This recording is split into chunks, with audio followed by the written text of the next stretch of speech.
It's Monday, September 22nd. Their statehood recognition, it doesn't really change anything in their daily lives. Canada joins the UK, Australia, and Portugal in recognizing a Palestinian state. It's expected to be a major focus today at the UN General Assembly. We had to wait till almost the last week of June before we started complaining about the heat and humidity. On the first day of astrological fall, we look back at the summer that was and the weather we can expect ahead.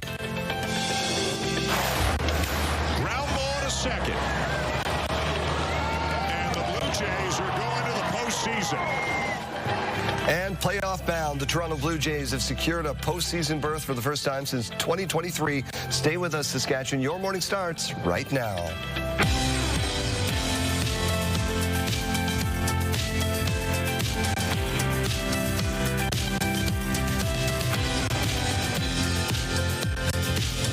Welcome to Your Morning Saskatchewan. I'm Daryl Rummeld. I'm Kayleen Sawatsky. We hope your Monday is off to a great start. And bonus points to you if your kids sleep through the entire night.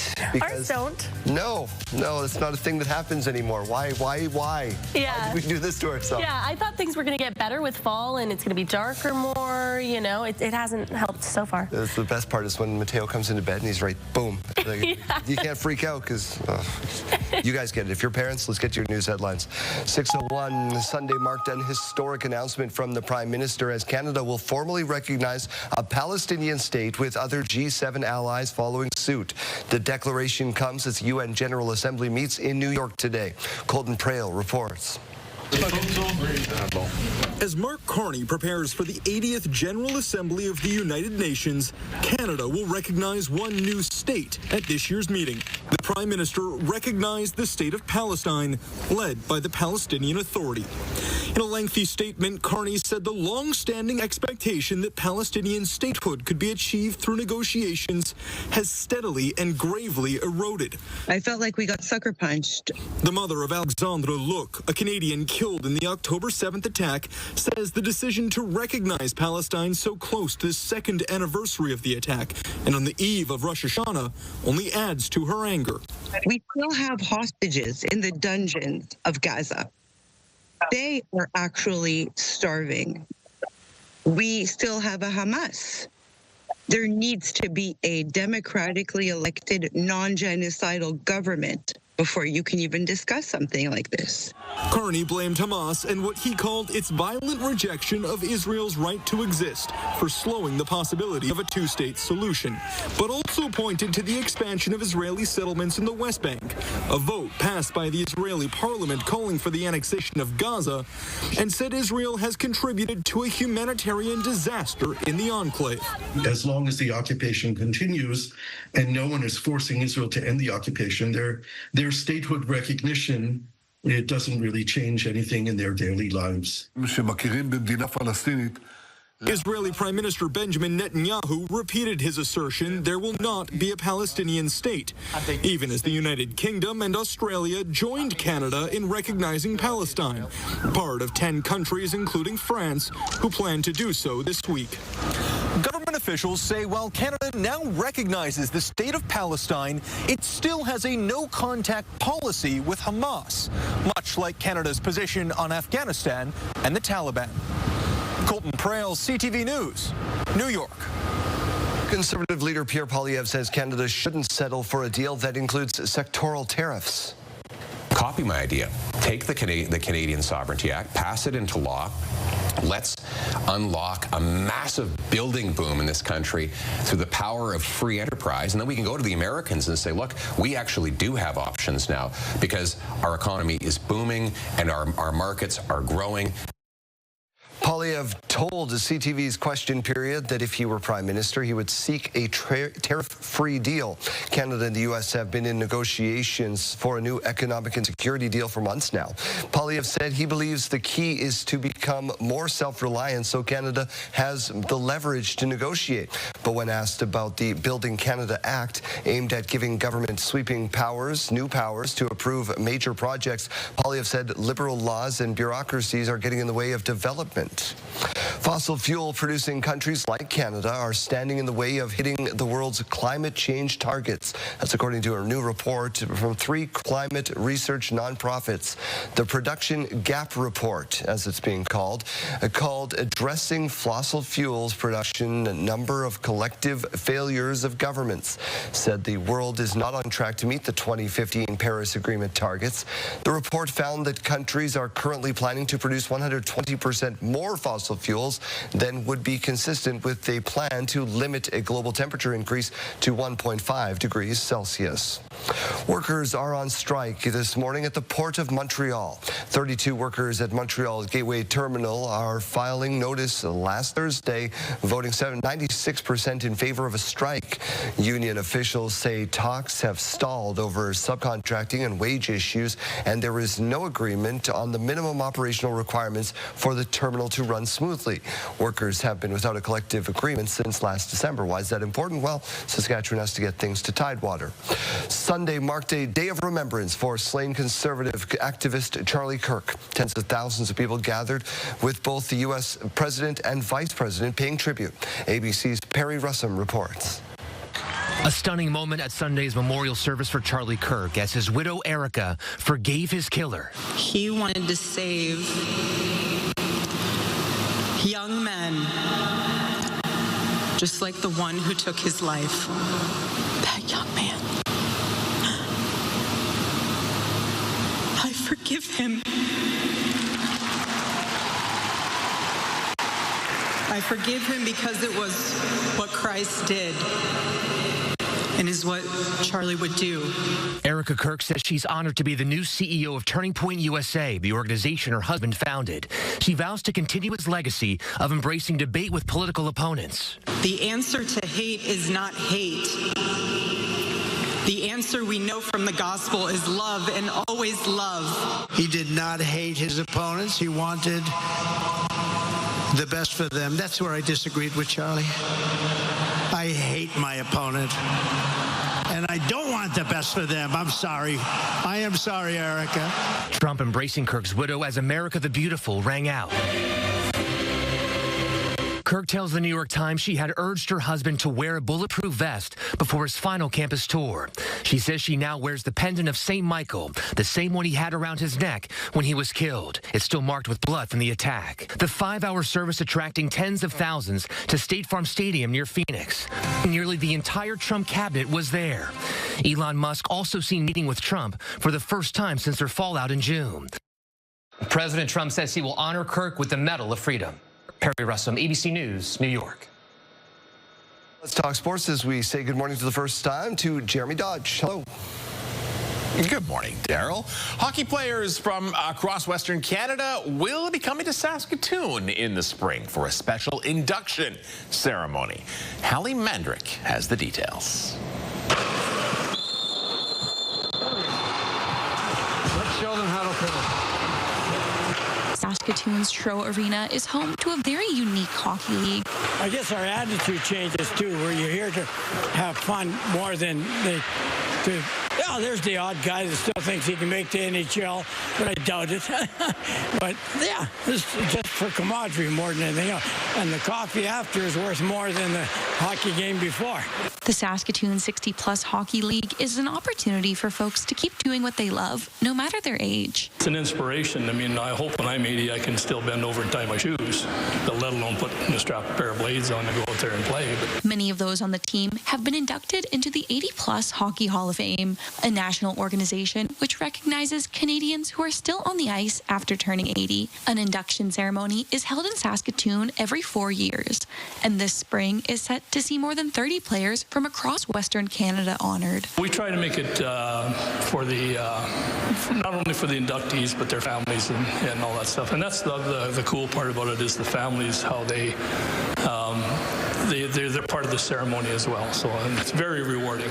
There's also special recognition for those on skates after celebrating their 90th birthday, an honor Stan Hallowell recently received. Well, you get a little bit of exercise, and then I figure it's always half on the ice and the other half in the dressing room. Just the people you meet there and It's just a great place to be. While the league members are certainly thankful for the recognition, they say it's about a lot more than that. Keeping them in shape, yeah, getting out of the house.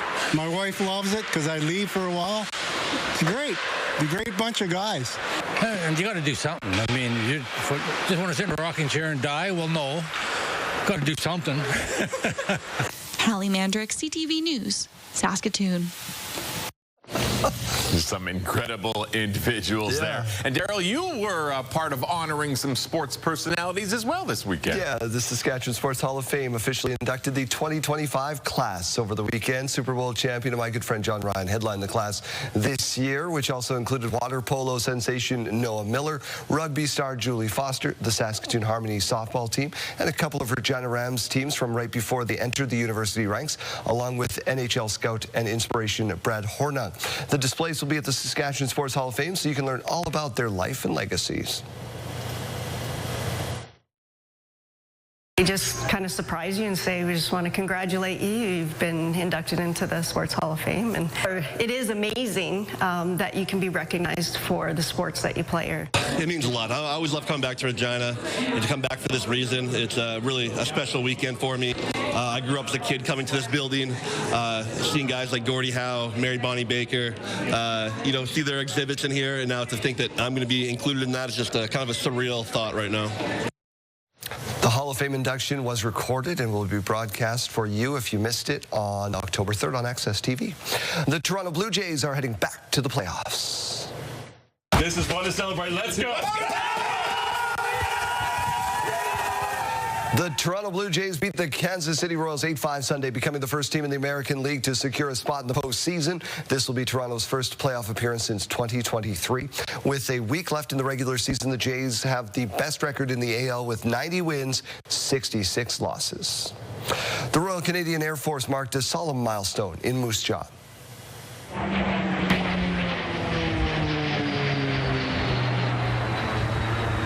Of Britain was the first major air campaign of the Second World War. On Sunday, a ceremony to commemorate the 85th anniversary of the campaign was held at 15 Wing Moose Jaw. Members of the military, cadets, and public gathered on their land to lay wreaths. In the First World War, it was just the start of air power, and World War II is when it really started to come to head with the technological advancements that we had at that time. So it was realized at that point that air power was going to have a significant advantage on the battlefield. Officials say recognizing historic battles like this one is a significant way to remind the public and young pilots of what it takes to defend the values and freedoms that Canadians have.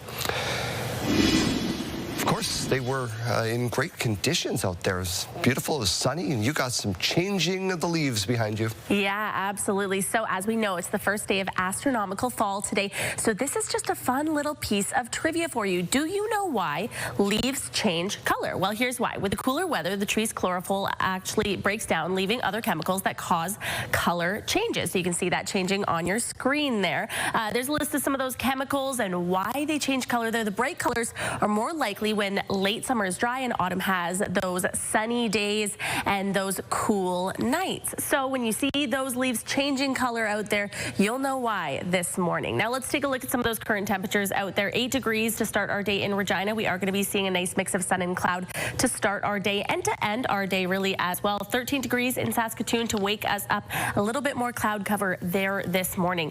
Now the futurecast showing that we are seeing a little bit of precipitation in the province today, mostly way up north and then just west of Regina actually later on this morning, but it's not going to be sticking around into the rest of your day. Past this morning, we're just going to see just the last little remaining bit of it way up north and then way down in the south around Assiniboia there. This is at about 3 p.m. this afternoon, and then it's going to be fully pushing off by about 4 p.m. Not going to be seeing too much more in terms of that rain really for the rest of the week. Current temperatures across the province now showing Prince Albert waking up to that that 9-degree temperature. Hudson Bay at 13 degrees.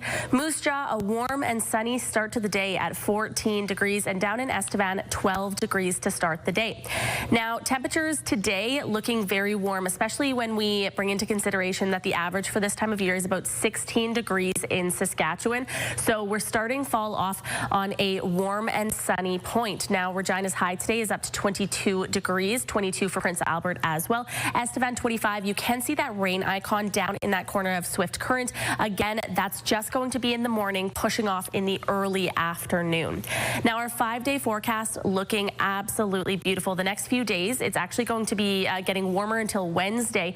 The sun continuing on 28 degrees expected on Wednesday. Again, well above the seasonal average for this time of year. Winds could be increasing today, though, up to about 35 kilometers per hour in Regina, up to about 30 kilometers per hour in Saskatoon. High today in Saskatoon going to be 21 degrees, 26 tomorrow, 27 on Wednesday. So again, Wednesday really going to be the hottest point of this week before dropping down to 19 degrees on Thursday, 18 degrees on Friday, but winds going to be getting lower as we look towards the rest of the week.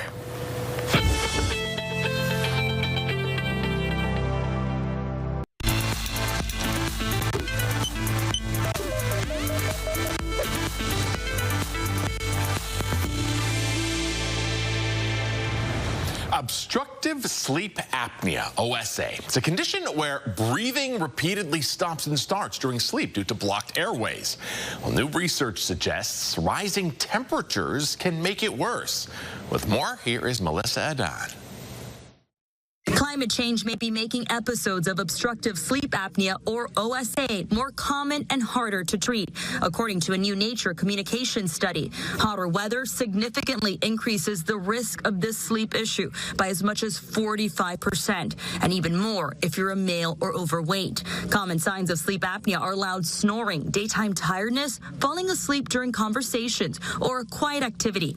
If your partner repeatedly has to give you a shake to quiet your snoring, consider a visit to the doctor to get it checked out. The majority of people with OSA don't know they have it and are untreated.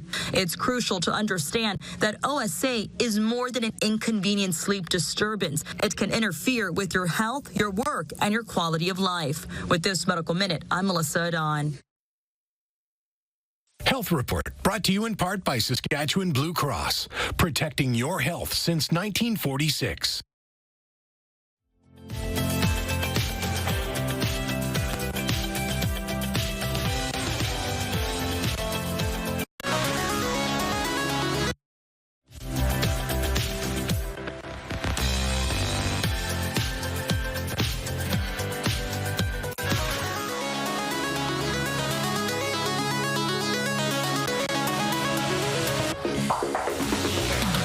Curious cat has been reunited with his family on Vancouver Island after accidentally hitching a ride to Calgary.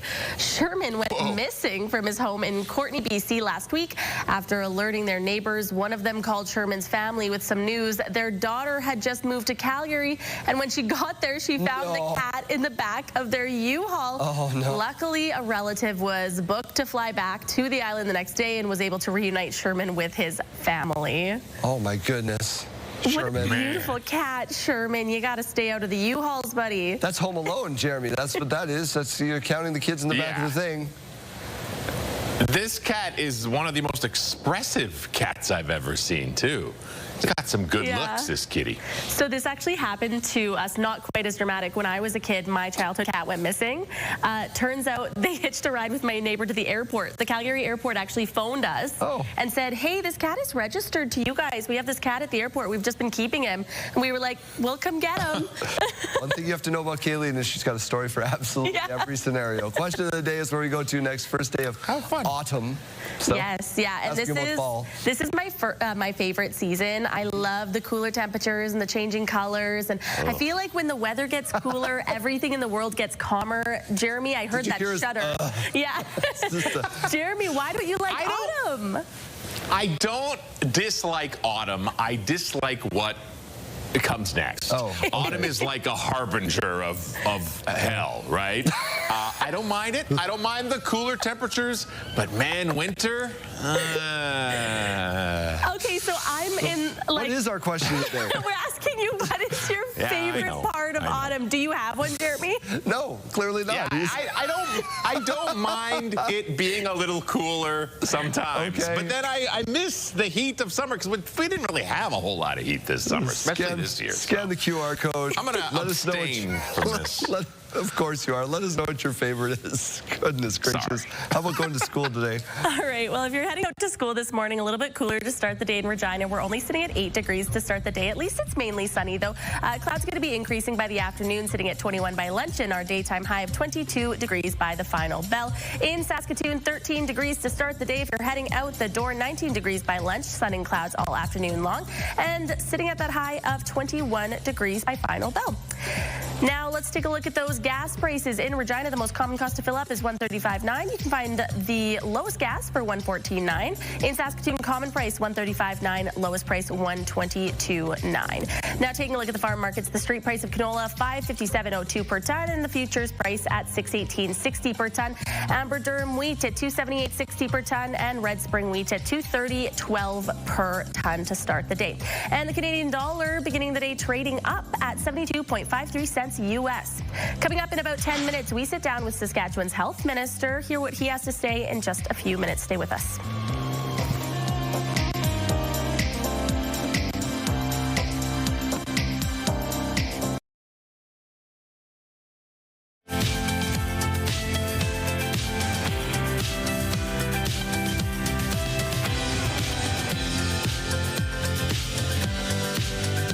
6:30, welcome back to Your Morning Saskatchewan. There is some election controversy to tell you about on the Saskatchewan First Nation.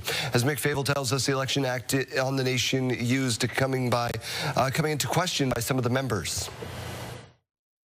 A number of members from Zagame and Anishinaabeg are raising concerns over a recent election held on their nation.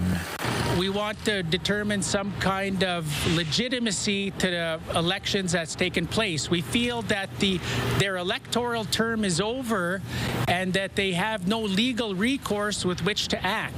And all of those things they are doing are in contradiction to fair and just governance. On September 6th, a new chief and council were elected in accordance with the Zagame Anishinaabeg Election Act. The act was voted on the nation in April and passed, allowing for electronic voting to be included in future elections. A week before the election took place, Indigenous Services Canada notified the nation not to use the new act as it had not yet been reviewed by ISC and a new chief and council would not be recognized. Zagame went ahead with the election anyways. When asked for comment, Chief Lynn Akus sent a statement saying, "The Zagame Anishinaabeg Elections Act meets or exceeds the requirements of the First Nations Elections Act, and the election was conducted fairly and transparently." In a statement to CTV News, ISC said it recognizes the named chief and councillors as being elected, though a ministerial order to formally remove the nation from the First Nations Act has not been obtained, and the department is working with the nation to support this transition. Adding, they are aware of the concerns raised about the election, but do not have the authority to investigate or decide on First Nation election matters. We support sovereignty, but sovereignty has to be done in a fair, just, and legal way. This is not sovereignty. This is not done fair or legally. This process was wrong, and it should not be happening to anybody else across Canada. ISC says the election can still be appealed within 30 days. In the meantime, Zagame says the newly elected chief and council acknowledge members' concerns and welcome respectful engagement. Mick Favel, CTV News, Regina. The CFL is teasing a major announcement regarding what it's calling significant changes to the game. CFL Commissioner Stuart Johnson will make the announcement at a news conference this afternoon. As for the football season, Week 16 wrapped up on Saturday with 5 more weeks remaining in the regular season. The 112th Grey Cup will play on November 16th in Winnipeg, so we'll stay tuned for that. The federal government is launching public consultation on the Canada-US-Mexico trade agreement. It's preparing for a planned review of the trade agreement, with many industries pushing to be considered. A number of industries are looking at things like regulatory cooperation, aligning standards further. The softwood lumber industry will be likely very interested in protecting the dispute resolution mechanism under the trade agreement, where we can litigate through panels disputes that arise with respect to trade in softwood lumber and other industries, so that will be very important. The automotive industry will have a lot to say about the rules of origin as to how a vehicle qualifies as made in North America. The federal government will hear from the provinces, territories, industries, and workers ahead of the formal review, which happens next year. The consultations come as Canada works to secure trade agreements with partners other than the U.S. The Trump administration will reportedly tie the use of Tylenol to the risk of autism today, going against medical guidelines. You know, if there's a question, even if there's a question, you just do it, right? But great research has been done. The planned announcement will connect pregnant women's use of the popular drug to autism spectrum disorder. The U.S. president first mentioned the idea yesterday during a memorial for right-wing influencer Charlie Kirk. Current medical guidelines say that Tylenol, which has the active ingredient acetaminophen, was safe for use while pregnant. The Warman Wolverines held their inaugural home opener Friday against the Humboldt Broncos. Wolverines are the SJHL's newest franchise. First in 28 years, more than 1,300 fans were in attendance for the first game, including the commissioner. Yeah, I think we're all looking for it. Like, we were wanting it really bad.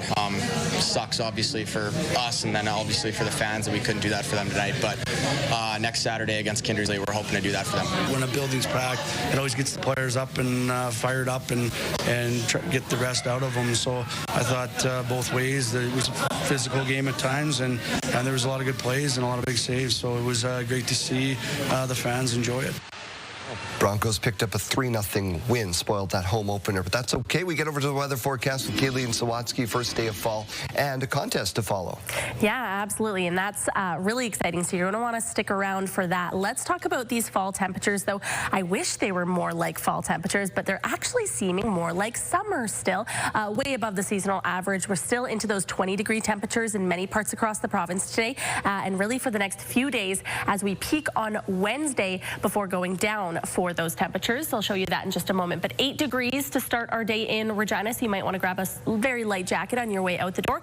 13 degrees in Saskatoon. We're seeing a nice mix of sun and cloud in both cities this morning. We could see winds increasing up to about 30-35 kilometers per hour this afternoon. Now, later on this morning, you can see more of that green on our screen. That's indicating some more rain on the way for this morning. By the afternoon, though, we're mainly going to be seeing it pushing off by about 3:15, and then by 4, it's fully out of the province. So we are going to be seeing just a little bit of rain this morning, not impacting us into those late afternoon or evening hours, looking rather clear on that future cast. Current temperatures now showing Buffalo Narrows at 12 degrees to start the day, Hudson Bay at 13 degrees, Swift Current at 13 degrees, and Weyburn starting the day at 10 degrees. Later on this afternoon, though, as I mentioned, a lot of temperatures still above that seasonal average of about 16 degrees. Weyburn up to 24 today, Estevan up to 25, Saskatoon up to 21, and Prince Albert up to 22. Now, because it is fall, though, we have to take a look at your pumpkin patch forecast. This is for this weekend. Regina expecting that high of 23 degrees on Saturday, Sunday up to 24. Saturday in Saskatoon looking like it'll be 21 degrees and then getting down to 19 degrees by Sunday. Before we get to the weekend, though, and getting out to those pumpkin patches, we have to make it through the work week, which is still looking rather beautiful. 22 degrees today, 24 tomorrow for Regina, 28 degrees on Wednesday, so a very hot and sunny day there. 21 degrees on Thursday and 19 degrees on Friday, with the winds increasing on that day. In Saskatoon today, 21 degrees, 26 degrees tomorrow, 27 degrees on Wednesday, again a mix of sun and cloud, 19 degrees on Thursday and 18 degrees on Friday. So temperatures will be going down towards the end of this work week, and then as you just mentioned, or as we just said from our pumpkin patch forecast, actually going back up for the weekend.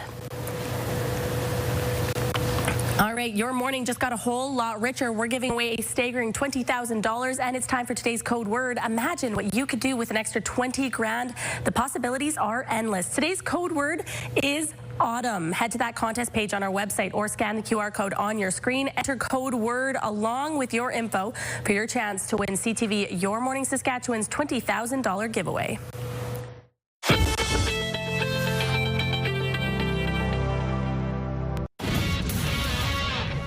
Welcome inside the Sports Center newsroom. Jermaine Franklin with your must-see moment from Sunday for we're heading to Queens, New York. Nationals visiting the Mets. Bottom five, Brett Beatty hits one to center. Jacob Young tracks it to the wall and makes the catch. Look at that, but he bobbles the ball. It comes out of his glove, and he hacky sacks it with his right foot to keep the ball in the air.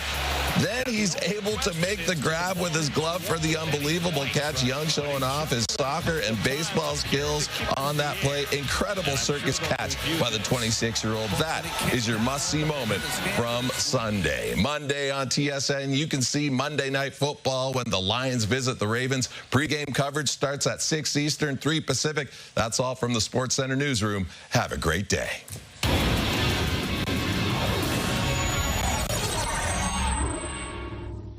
We are getting an update on the province's healthcare situation as we welcome in the Minister of Health, Jeremy Cockrell, this morning. Thank you so much for being here. Yeah, great to be here, John. Let's start with ER disruptions. We've talked about this in recent weeks in rural settings. What has been done? What are you doing? Yeah, so this is all part of our effort with the Saskatchewan Health Authority to take administrative expenses, redirect them to the front line as much as possible. You know, really when it comes to adding positions in facilities where we've seen disruptions, specifically in the emergency room, but also, you know, looking at expanding our virtual physician program to make sure that especially facilities in rural communities, you know, allowing patients to stay closer to home as long as they can is really what we want to do. And I think we've seen a good amount of success in terms of making sure that disruptions don't happen. The opposition says that a private member's bill is coming when you guys do return to the legislature in October to alert people that their emergency room is disrupted or closed before people get to that point.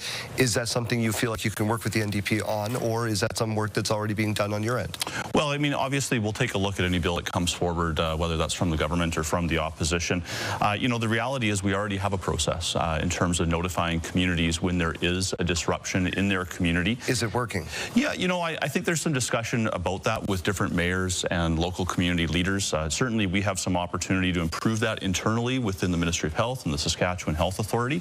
But at the end of the day, you know, what my focus is not necessarily a piece of paper in the legislature. It's actually making sure that we have healthcare workers on the ground ready to help you and your family and people around Saskatchewan when and where they need it. How much progress are we making on surgical wait lists? You know, I think it's been a bit of a challenging summer on the surgical side, but we're looking forward to, I think, what will be a very good fall in terms of getting some of our important surgical pieces in facilities around the province going. Obviously, we have a goal of 450,000 surgeries over 4 years. I feel comfortable that we're on pace to meet that target.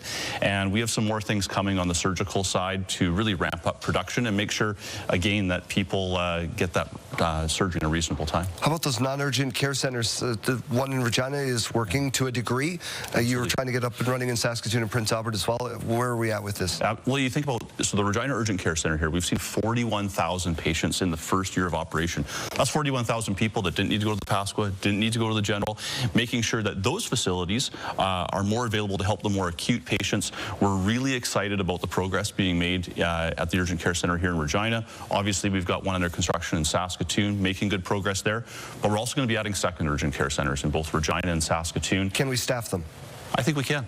I absolutely believe we can. You know, we have more grads coming online. This is the work that we've been going on the last number of years, making sure that we have the training seats in this province. So when those grads come out, they definitely will have a job here in Saskatchewan, and we'll definitely be able to provide the care that people need. If you're driving around Ring Road on any given day in Saskatchewan, you'll see in Regina, you'll see the ground is broken on the long-term care center. Where are we at? How long until we get this thing underway? So the largest ever long-term care investment in this province being made here in the Queen City, 240 specialized beds. Construction has started this month. We expect it to be complete hopefully in 2028, and you know, pushing the contractor as hard as we can to get that done. We know that we need those beds in this province. It's important that especially our elderly population can stay close to family as much as possible. You've got a busy day ahead of you, so we'll let you get back to it. Minister, thank you so much for doing this. Thanks, Joe. Jeremy Cockrell is the Minister of Health. Now to golf. To some, it's much more than a game, and one centenarian is marking a century of life celebrated on the links. Always take a practice shot. At 100 years old, Pearl Atwood is still swinging strong. She's been golfing now for half a century, so it only made sense that the Centenarian would celebrate her 100th birthday on the golf course. My husband, he was a wonderful golfer, and he said, we have to go out when I retire. And I said, okay, I'll be brave and I'll learn it. I'm getting there slowly. She ultimately learned to love it. We went out 4 times a week. I used to play 18 holes, but I cut down to 9 now. Every Wednesday morning, Pearl's out here on the Twin Woods Golf Course in Hatfield, Pennsylvania. On this day, along with her clubs and cleats, she sported a sash reading Birthday Queen. Pearl's just hit a milestone that's nothing short of a hole-in-one.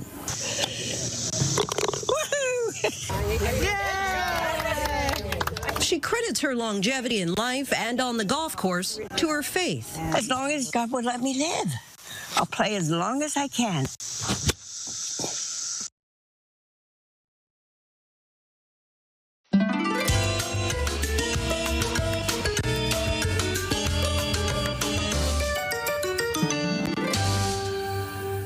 Time for your Monday morning weather or not. With the annual average rain, snow, and hail that falls in Canada each year, how many years could the supply keep Niagara Falls flowing? Is it 1 year, 2, 10 years, 3, 25 years, 4, 35 years, or 5, 72 years? What do you guys think?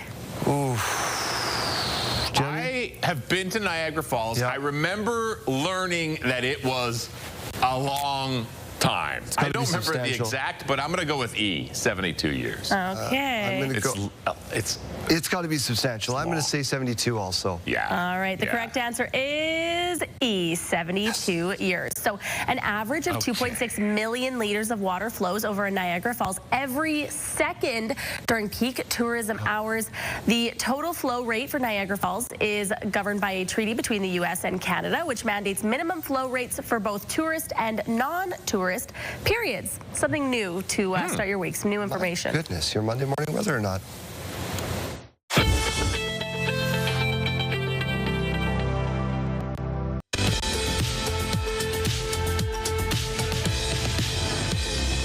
September 22nd, and we have these milestones to share with you. We're starting off with a couple belated wishes from over the weekend.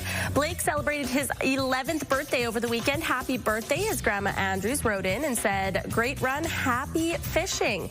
Oakland marked her birthday over the weekend as well. She is now officially a 3-year-old. We hope you had a great birthday, Oakland. Lots of love from your Grammy and Grandpa Strang. Happy birthday to James. She turned 7 years old this weekend. Happy birthday. We hope you had a super fun day.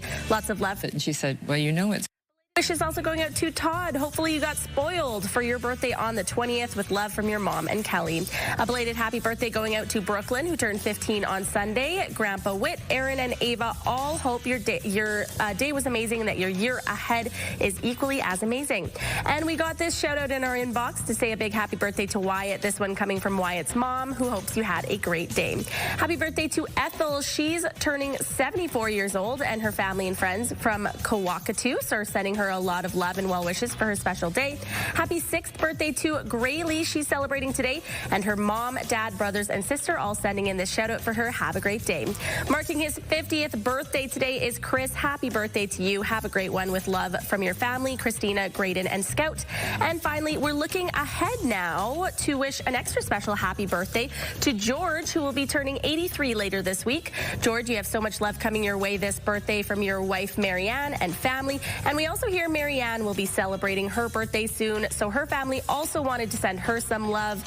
We hope you both have super special birthdays. If you have anything that you would like to celebrate, send us your milestones to Your Morning Saskatchewan at ctv.ca, but make sure you send those in one day in advance.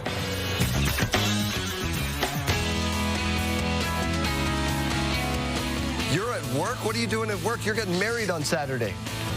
I got 2 more days of work, Monday and Tuesday, and then the actual work to prepare for the wedding starts up. Good luck from there. And actually, that's kind of what we're talking about today, too. Buddy threw this out to me over the weekend here because he had a friend that used a ChatGPT to help write the vows. So I'm wondering, would that get the green light for you? If you toss it into ChatGPT, had it write your vows, would that be okay if your partner did that? You can text over to 54321. I really wasn't thinking thinking of it. I have been procrastinating. I have concepts of a plan to write the vows. That's probably getting done today. But can you use ChatGPT? Let me know. Text 54321. Also, get ready. Big money montage coming up for $300 in 7 minutes. I feel like we need a woman's touch on this. Kayleen immediately said, no, don't do that, ever. Okay. Don't, not. It's out.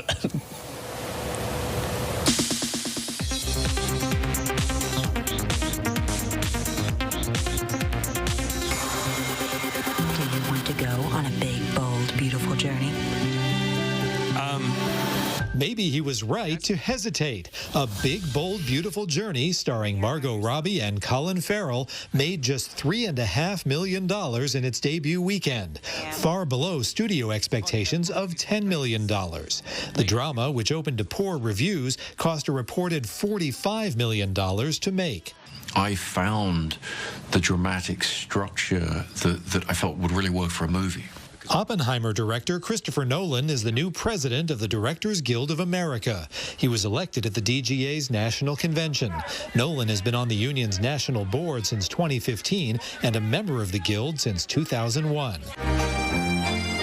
There you are. I was looking everywhere for you. I'll be your escort this evening.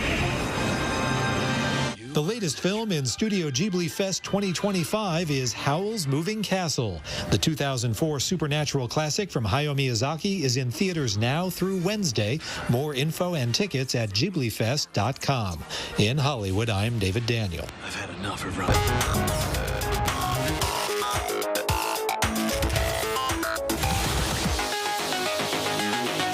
Something we all know very well. If you want the cold, hard truth, you just ask a kid. Luca, what's this? This is you with your big eye and your small eye. Dad's biggest insecurity was brought out through his son's drawing. Justin's always complaining about having one eye bigger than the other. His preschooler's portrait of him proves it has not gone unnoticed. Oh my goodness. Kids have a special talent of just finding what your biggest insecurity is and just saying, hey, why do you have that? Just so you're aware, this is the thing. Oh, no. Unfiltered. I don't see it on him. Or, Justin appreciates you. Jeremy, what do you got for us?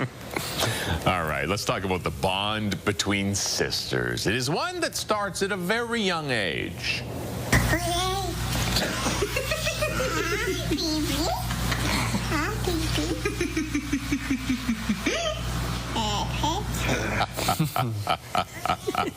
Oh, if I fits, I sits. Yeah. That poor dad. Are you there? That nose hurts. Been there. Arya likes to headbutt me. Oh. That's you get nice and close and just he tries to give you a kiss, but it ends up just being a headbutt. Oh yeah, Sadie does the open mouth kisses, just going and you get nice and snotty. That is true daycare plague love, which we are all in this studio feeling every day. I've spread it. We're back after this. My goodness.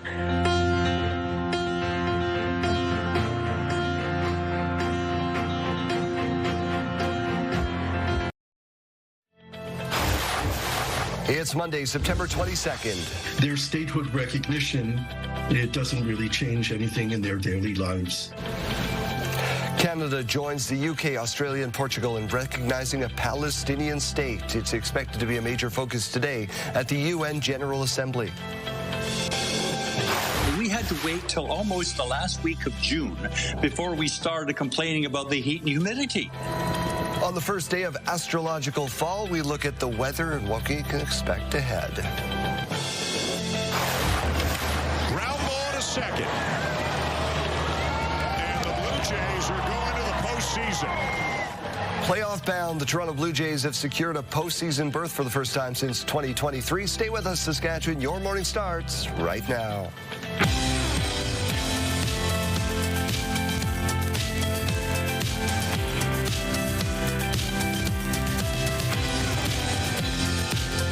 Welcome to Your Morning Saskatchewan. I'm Daryl Rummel. And I'm Kayleen Sawatsky. Happy fall. Oh, man, what a great weekend. I had the honor of hosting the Saskatchewan Sports Hall of Fame induction ceremony. Oh, okay. How was Wonderful thing. Good. I could have done without the daycare colds that we're all dealing with right now. I was going to say, we've just been passing it around the office from the daycares to CTV here. And now Janelle, who has no kids, has got it, and she's off sick. We wish her a quick recovery. You all know what's going on. Let's get to news. Prime Minister Carney will face world leaders at the United Nations General Assembly today after announcing Canada will recognize Palestinian statehood. Yes. We're going to invite you to sign our guest photo. Carney met with the UN Secretary General last night, reinforcing Canada's support for a two-state solution. The Prime Minister says there isn't much hope right now of negotiating Palestinian statehood. He blames that on the threat of Hamas, the expansion of Israeli settlements, and the ongoing humanitarian crisis in Gaza. Carney is expected to take part in talks today on how a Palestinian state can exist in peace alongside Israel. Canada joins the UK, Australia, and Portugal in recognizing Palestinian statehood. And France is set to formally recognize Palestinian statehood this afternoon. France's foreign minister says today is a great day for peace. French President Emmanuel Macron has said that recognizing a Palestinian state is the only way to provide a political solution to a situation which has to stop. But the move by France and other countries like Canada is drawing reaction. Conservative leader Pierre Poilievre says Canada should not settle for a deal that includes sectoral tariffs. Copy my idea. Take the Canadian Sovereignty Act, pass it into law.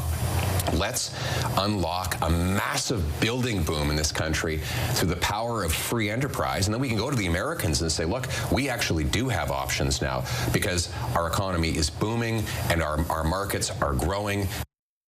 That was Pierre Poilievre on CTV's Question Period yesterday, saying if he were Prime Minister, he would seek a tariff-free deal.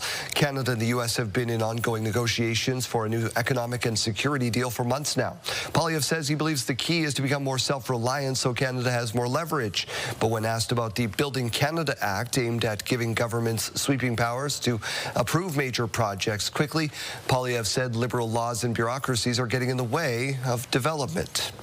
U.S. President Donald Trump called conservative activist Charlie Kirk a great American hero during a memorial in Arizona. He was a missionary with a noble spirit and a great, great purpose. He did not hate his opponents. He wanted the best for them. Trump was the headline speaker at a packed event at a State Farm Stadium near Phoenix. Vice President J.D. Vance also spoke, praising Kirk's political legacy. And his wife, Erica, delivered a tearful speech saying she is forgiving the husband's alleged killer. Almost 100,000 people attended the 5-hour service, some spending hours in line to get in, even camping out the night before. The man accused of fatally shooting Charlie Kirk is facing the death penalty. The motive is not yet announced. 85 years ago, Canadian pilots joined Allied forces to defend Britain from Germany in a significant win early on in the Second World War. On Sunday, Air Force troops across the country stopped to commemorate the Battle of Britain. Here's CTV's Alison Bamford. A moment overhead to honor a pivotal battle fought in the skies above England. Royal Canadian Air Force and Armed Forces members commemorating the 85th anniversary of the Battle of Britain. Among those in uniform are pilots in training, motivated by those who flew before them. It's our history. It's why we do what we do. The 1940 Battle of Britain lasted 114 days. Allied forces defended the United Kingdom against Nazi Germany in the first battle ever fought almost exclusively in the air. Many of the Canadian pilots didn't have a choice but to learn on the fly. Back then, some of these young men only had 10 to 20 hours before they were sent off into battle. The Battle of Britain ended October 31st, 1940, but commemoration ceremonies like this one take place in September to mark a major turning point for the Allies. Hitler threw everything at us. And what they thought was easy pickings turned out to not be so much, and completely changed the mindset of the Germans once they lost. More than 100 Canadian pilots joined the fight. 23 of them lost their lives. Irishman John Paddy Hemingway was the last surviving Battle of Britain pilot. He died in March at the age of 105. They all left a legacy that these members say will be hard to forget. Ken Hawks served in the Royal Canadian Air Force decades after the Battle of Britain. He wasn't a pilot, but he looked up to those who were. They reached out to us in so many ways. A legacy that will live on through the next generation of Air Force pilots. Allison Bamford, CTV News, Moose Jaw. Jeremy, we turn our attention to you in a drug bust in Prince Albert. Yeah, Daryl, 2 men facing drug trafficking charges after an investigation by Prince Albert police. Investigation began in August. Crime reduction team looked into 2 men suspected to be trafficking cocaine in the city. A search warrant was obtained for a home on 18th Street West, and they served it last week. 2 men were arrested. One of them set off bear spray during the arrest. Police seized 80 grams of suspected crack cocaine, bear spray, multiple cell phones, scales, and $420 cash. 20-year-old Isaac Meeker and 39-year-old Rock Peter have been charged with various drug trafficking and possession offenses. The Saskatoon 60-plus Hockey League is an opportunity for people to continue playing hockey no matter their age. And many of those on this team have been inducted into the 80-plus Hockey Hall of Fame. It's a national organization that recognizes Canadians who are still on the ice after turning 80. An induction ceremony held in Saskatoon every 4 years. Next spring is set to see more than 30 players from across Western Canada honored. We try to make it for the not only for the inductees but their families and all that stuff. And that's the cool part about it, is the families, how they're part of the ceremony as well. So and it's very rewarding. The induction ceremony will be hosted at the Western Development Museum in March, with Brent Butt as the featured speaker. Well, Daryl, the global cocoa crisis has taken a big bite out of inventory from some ice cream shops. Yeah, Jeremy, the shortage and higher prices threatening to change at least one fan favorite shop in PEI. Maria Saru reports. A test batch hits the mixer at Holman's Ice Cream. The shop's go-to cocoa powder is no longer on the shelves, says owner Daniel Meister. So the race is on for new recipes. We wouldn't dare take chocolate ice cream out of the lineup. It's a very popular flavor. There are backup batches of the staple in the freezer, while the team hunts for the right replacement with a similar fat content and color. Alternatives exist, but sometimes at quadruple the original cost. So this is what we've been experimenting with right now. I think it's about $600 for a 20-kilogram bag of cocoa. That 20 kilograms will do 5 or 6 batches of ice cream. It makes a significant difference in our cost. The math matters even more for small businesses. Holman's already raised prices by $1 earlier this year. Cocoa costs have surged since late 2023 due to production challenges in Ghana and the Ivory Coast caused by climate change. Some companies have cut products altogether, says agriculture expert Sylvain Charlebois. They knew they couldn't sell some of these products at a higher price, essentially. So they stopped carrying some of these products. His advice is not to rely on a single source. Instead, businesses and manufacturers should have a few suppliers for important ingredients.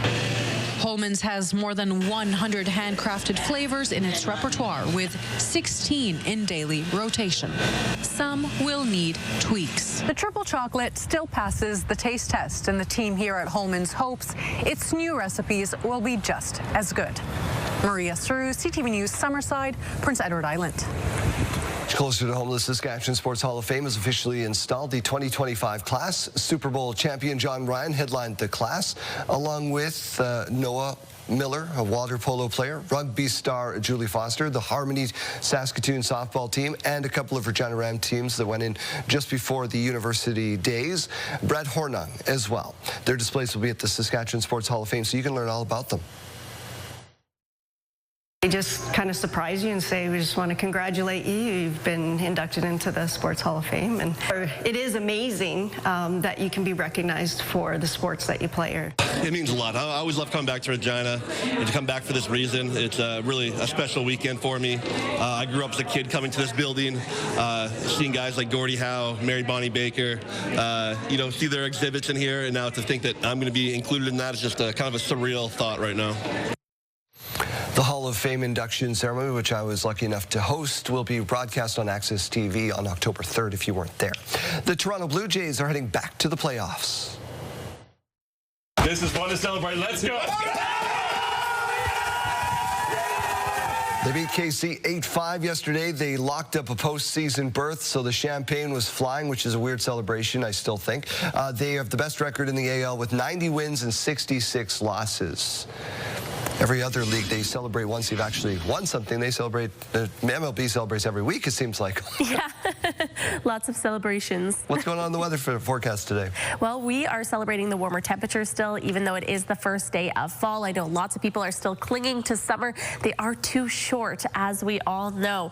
The radar and satellite, though, showing that we did have some of that precipitation that made its way in late last night and into early this morning. Still seeing some of that impacting us in the province later on into this morning as well. As you can see, this is at about 10:45 a.m. Still seeing some very small patches of that green on your screen. Going to be tracking east and then disappearing, as you can see. So by the late afternoon, it's going to be fully gone. Just talking about a mix of sun and cloud for the most part throughout the afternoon into tomorrow as well. Now, current temperatures really across the country looking pretty good, but the warmest temperatures we're seeing are over in Ontario this morning. As you can see, Toronto sitting at 19 degrees. Regina only still sitting at that 8-degree mark. Saskatoon at 14 degrees as well. Now, the national forecast for temperatures later on into the afternoon, seeing pretty similar conditions to the west. So Vancouver up to 20 degrees with that mix of sun and cloud. Calgary up to 22. Regina up to 22 with that mix of sun and cloud. Saskatoon 21 today. Winnipeg warmer, 25 degrees today. Ontario going to be seeing just a little bit of that rain this afternoon. Toronto up to 22. In Quebec, Montreal up to 22 degrees as well. Seeing some of that rain today. Halifax seeing some of that rain up to 21, and St. John's up to 18 degrees. Now, your pumpkin patch forecast for this weekend rather, because as we know, it is now officially fall, but temperatures still above the seasonal average. That's about 16 degrees for this time of year in Saskatchewan. Regina seeing 23 degrees on Saturday, Sunday up to 24, and in Saskatoon 21 degrees on Saturday, Sunday up to 19 degrees, and really all of those days in both cities seeing that nice mix of sun and cloud, and that's really what we're seeing for this work week as well. The warmest day of the week is going to be Wednesday, as you can see in Regina, expecting to reach that high of 28 degrees. We're going to be seeing winds up to about 30-35 kilometers per hour today in Saskatoon and Regina, and then we're going to be seeing winds going down as we make our way towards the weekend. In Saskatoon, once again, the highest day of the week going to be 27 degrees on Wednesday, and then cooling off for Thursday and Friday. Thursday about 19 degrees with that sunshine. A few more clouds expected for Friday, reaching that high of 18 with a mix of sun and cloud. Ahead on your morning, the federal government announcing a public review of CUSMA's trade agreement.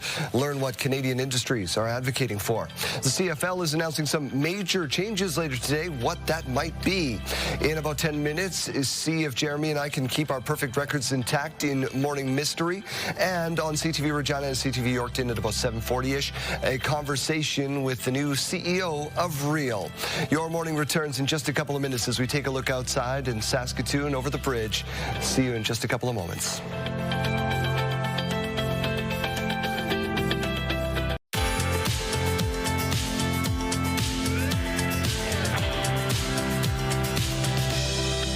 take a look at our rural forecast, you're going to see some of those rain icons on your screen. Don't worry too much about that into the afternoon. That's just going to be impacting us in the morning hours currently, and then into the later morning, pushing off in the afternoon. Temperatures looking really good, though. Watrous up to 21 degrees. When you're up to 21 degrees as well. Rockland a little bit cooler this morning, or this afternoon rather, up to 19 degrees. Pilot Butte up to 22, and Carlisle up to 26 degrees. Now let's take a look at Radville, where internet plans up to 1 gig are available from SaskTel. The high this afternoon going to be 23 degrees. Sunny clouds for your whole afternoon. Northwest winds, though, going to be a little bit more increased than what we have been seeing in the past few days, likely coming in between 20 and 40 kilometers per hour.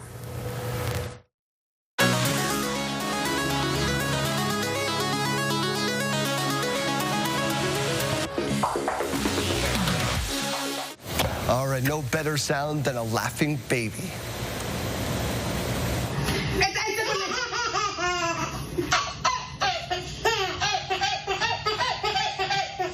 That's quite a laugh. Oh, my word. Is that child okay? It's contagious. Oh, it's contagious. I love that. Holy. Oh, there we go. Funniest mom ever. If you needed to laugh. There it is. Question of the day is where we go to next. So we're asking you today, what is your favorite part of autumn? Because, of course, it is the first day today. We have a lot of great answers on our board, but, of course, the runaway favorite this morning is just talking about the colors. And I do think that this is one of the best parts of autumn and even winter. Correct me if I'm wrong, everybody, but I know we all love the warmth of summer, but when the temperatures get cooler and the world changes color, I just think that there's something beautiful about it. Dell Hancock in Regina saying loves those autumn colors, but also the cooler temperatures as well. Me personally, I'm not a heat person, so I love the cooler temperatures. Tanya saying one of my favorite times of year because of all the bountiful harvest, the grains, the vegetables, the fruit, the canning, and the pickling with the cool weather. Another good point, nothing like a good soup made out of all those wonderful vegetables. Just makes you feel warm on the inside, even if it's not warm outside, right? Taking all of the clothes because you start the day in a sweater and then midday you're in shorts. Yeah. You have to change like the heat of your house because you're 1 minute you're hot, the next you're freezing. Jan is saying that she lives in the valley, so loves those fall colors. I actually took a drive out to the valley this weekend just so I could stare at those colors. Michelle is saying the fall foliage and those changing colors, and Heather on X saying the changing leaves as well. And we were talking a little bit earlier about what causes those leaves to change color. We're going to talk about that again in our weather forecast, so stay with us.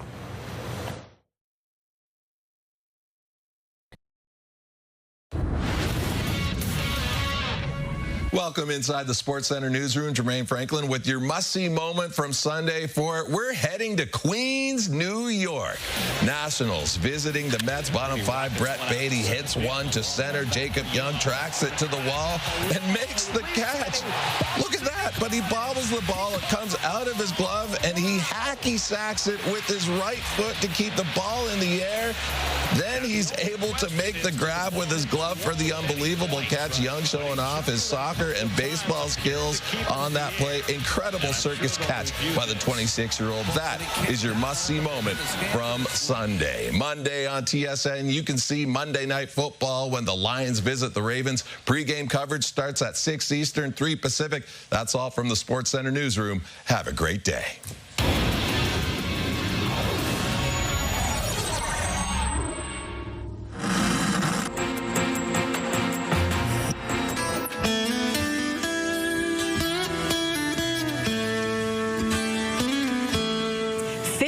Ago this week, Pink Floyd hit #1 with their album Wish You Were Here. So you think you can tell? It was the follow-up to their iconic Dark Side of the Moon, expanding on the themes of absence and alienation. Can you tell it In December, the band will release a 50th anniversary edition with 25 bonus tracks. Do you think you can tell? Or did they get you to trade your heroes for ghosts, hard ashes for trees?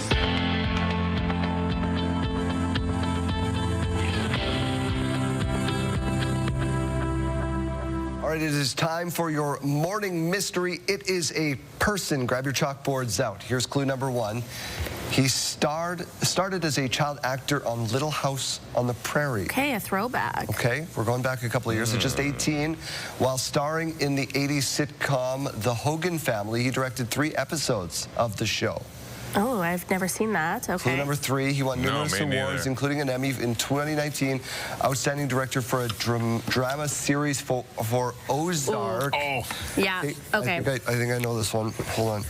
Yeah. Thanks to a podcast I like to listen to. I'm going to be embarrassed if I get this wrong because I have seen Ozark. Okay. Answers up? Yes. Jason Bateman, let's scroll ahead and make sure we see what the answer is. The answer is Jason Bateman, who is also starring in a new show called Black Rabbit with Jude Law.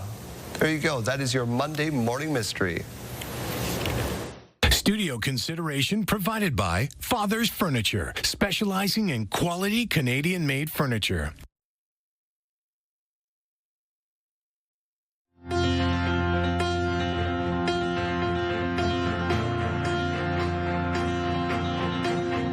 School day forecast now. As you're heading out to school, it's going to be 8 degrees, mainly sunny in Regina, 21 degrees by lunch with that mix of sun and cloud, and by final bells sitting at that high of 22 degrees. In Saskatoon, 14 degrees to get on the bus, 19 degrees by lunchtime with that mix of sun and cloud, and 21 degrees by final bell, once again a mix of sun and cloud. And this is brought to you by CAA Saskatchewan. As we go to break, here's a look at those gas prices. The most common cost to fill up in Regina, $135.9, but the lowest price, $114.9. In Saskatoon, the most common cost to fill up, $135.9, lowest price, $122.9.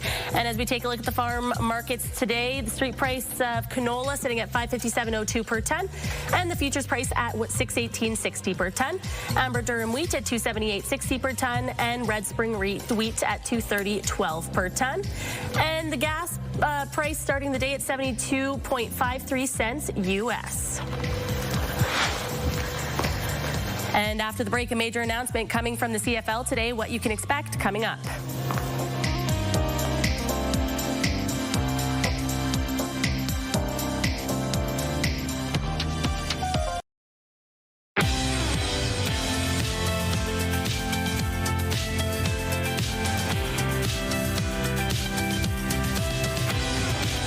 Welcome to Your Morning Saskatchewan. It's 7:30. Let's get you the headlines you need to start your day. The federal government is launching public consultations on the Canada-US-Mexico trade agreement as it prepares for a planned review of the document, with many industries pushing to be considered. A number of industries are looking at things like regulatory cooperation, aligning standards further. The softwood lumber industry will be likely very interested in protecting the dispute resolution mechanism under the trade agreement, where we can litigate through panels disputes that arise with respect to trade in softwood lumber and other industries. So that will be very important. The automotive industry will have a lot to say about the rules of origin as to how a vehicle qualifies as made in North America. The federal government will hear from provinces, territories, industries, and workers ahead of a formal review of the trade agreement next year. The consultations come as Canada works to secure trade agreements with partners that are not the U.S. Last week, the Prime Minister announced a new economic and security agreement with Mexico. The CFL is teasing a major announcement today regarding what it calls significant changes to the game. CFL Commissioner Stuart Johnston will make an announcement at a news conference this afternoon. We don't know much about it. As for the football season, Week 16 wrapped up with 5 weeks to go. 112th Grey Cup will take place November 16th in Winnipeg. We'll have the latest on our website. Sunday marked World Alzheimer's Day, dedicated to drawing attention to the staggering growth of dementia cases and real concerns about the ability of the healthcare system to deal with the rising tide. Camille Karamali reports. How much is that dog? It may not look like it, but what you see here is David Estrin and his daughter Simone fighting back against dementia. How much is that dog in the window? Arf, arf. With what they enjoy most, music. That looks like something I made. And art. It looks like someone I know. I grew up singing in different places. We've been able to take art classes together. You've been going to choir. becoming a more common way to help people living with Alzheimer's, sparking memories and feelings. It provides stimulation. It's really been shown to improve people's moods, help relieve stress. During the last couple of shots. Here at the Health Sciences Centre in Toronto, they're learning new ways to detect and prevent Alzheimer's earlier. The next decade is going to, I believe, see the breakthroughs in delivering treatment. And that's good news because in the next decade, they're expecting thousands of more patients across the country. So we're talking about staggering numbers in Canada. Right now, there's roughly 750,000 people in Canada with dementia. That's according to the Alzheimer's Society of Canada. By 2030, that's set to increase to nearly 1 million people. And by 2050, more than 1.7 million Canadians will have dementia. But whether Canada's healthcare sector is ready is another question. The main way to avoid this tsunami of dementia is to spend the dollars now to develop research on prevention and treatment so we don't have to treat those patients in 5, 10, 15 years. For this father-daughter duo, they're working with what they have to keep David's mind as sharp for as long as possible. My dad gives me hope. I mean, seeing how you're handling everything. I do hope in hopes treatment options can catch up. That was beautiful, Dad. To save him. Yeah. Kamal Karamali, CTV News, Toronto. The Trump administration will reportedly tie the use of Tylenol to the risk of autism today, going against medical guidelines. It's a question. Even if it's a question, you just do it, right? But great research has been done. The planned announcement will connect pregnant women's use of the popular drug to autism spectrum disorder. U.S. President Donald Trump first mentioned the idea yesterday during a memorial for right-wing influencer Charlie Kirk. Current medical guidelines say that Tylenol, which has the active ingredient acetaminophen, is safe to use while pregnant. The president also name-dropped some prominent billionaires who could be involved in a possible TikTok acquisition. Fox News Channel, Trump also said Rupert Murdoch could be a part of the potential deal. It's the latest twist in the saga that would keep the popular social media app running in the U.S. The White House is looking to find buyers for TikTok since security concerns have been raised about the app's Chinese ownership. A momentous day in Paris. The famed towers of Notre Dame, devastated by fire in 2019, now reopened to the public. And as ABC's Marcus Moore found out outside the cathedral, people have been waiting for this day. This morning, for the first time in nearly 6.5 years, the public can climb into the towers of Notre Dame. The world watched in April of 2019 as the famed cathedral burned, the spire crashing down, collapsing through the roof of the 800-year-old landmark. But Friday, French President Macron climbing to the top of the newly refurbished building to officially open the North and South Towers. Stepping onto that roof and marking the end of the years-long effort to restore Notre Dame. The restoration includes an enhanced route for visitors who will now enter through the South Tower and exit through the North. But first, you'll have to make the 45-minute journey to the top, where you can see the spire restoration and get a 360-degree view of Paris. The first Mass in the reopened cathedral took place in December of 2024. Thousands attended. Ahead of that, National Geographic sharing their rare access behind the scenes as more than 2,000 worked to resurrect the beloved landmark. 43,000 square feet of lead was used to repair the destroyed roof. Thousands of statues and decorative features were restored or recreated, including the 52 famous Chimera statues, which visitors will now be able to see up close when they climb the 424 steps to the newly opened towers. Very, very cool. Closer to home, Les Sherman Park held a ceremony, a moment of Regina history on Saturday, with 4 sculptures being revealed to you. The 4 sculptures are inspired by the oldest tree in Regina, which was taken down in 2023 at Victoria Park. As part of the team to assemble the sculptures, 3 students and 1 professor at the university came together to display their work. Sean Warren was picked by the city of Regina to lead that project and oversaw the sculptures. The idea of the project is to allow the tree to decay and to return to nature and to feed and foster the trees around it. Created a little piece out of bronze. It's a beaver swimming, and just being here in Whistler in the park, there's a river flowing, there's trees, and the beaver is such an important animal for the ecosystem. Students took about 3 to 4 weeks to complete the process. Team Canada is celebrating a second-place finish at the World Athletics Championships in Tokyo.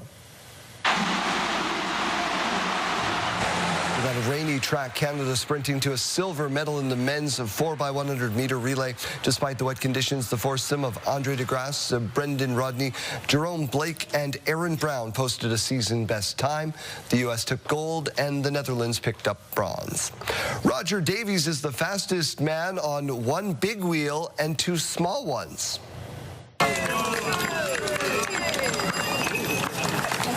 He raced to victory in the 2025 British Penny Farthing Championship. He's a master of the vintage bike, taking his 3rd title. If you're wondering just how big a penny farthing is, it's 2.5 meters tall. And it looks just awesome. Yeah. You know what I mean? Like, it's just great. Yeah. I know you want to get to the autumn forecast and explain a bit of why the leaves change and all that kind of stuff. I do want to point out to viewers at home, we do have a $20,000 contest going on. You got to pay attention to the instructions. Don't text, don't email. You're not going to get entered. Pay attention to what Kayleen says. We have a lot of people texting us this morning. I'm going to tell you those instructions in a moment, though. But our question of the day today is we're asking you what your favorite part of fall is, and by far the most popular answer this morning is just saying the fall colors. So we want to tell you why exactly that happens. So essentially what it is that the cooler weather, the tree's chlorophyll is breaking down. So those leaves, it's the chemicals that cause the changes. So you can see a list of those chemicals there and the colors that they typically produce. Now, bright colors are more likely when late summer is dry and autumn has those sunny days and those cooler nights. So we really are in for a beautiful autumn here with this weather. 8 degrees right now in Regina. You can see those fall colors behind us. We have some west winds coming in at 11 kilometers per hour. 14 degrees to start the day in Saskatoon, so warmer through those central zones. Still seeing that mix of sun and cloud, and those winds coming in at 19 kilometers per hour to start the day. Going to be increasing up to about 35 kilometers per hour this afternoon for both cities, so they will be increasing a little bit stronger than what we typically see in those afternoons. Now, the futurecast showing that we are going to be seeing a little bit more of that rain later on this morning. Not a whole lot, though. And then as we make our way into the afternoon hours, for the most part, that does disappear. We're just talking about a mix of sun and cloud this afternoon and some very beautiful above the seasonal average temperatures.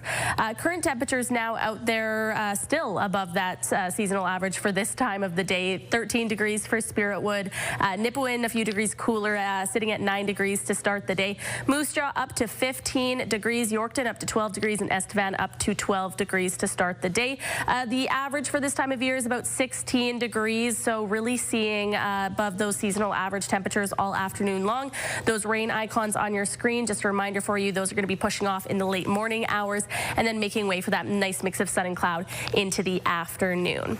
Now, today in Regina, the high going to be 22 degrees, 24 degrees tomorrow. The warmest day of the week expected to be Wednesday. In Regina, that means you can expect a high of 28 degrees, and then cooling down by Thursday down to about 21 degrees, 19 degrees on Friday with that mix of sun and cloud.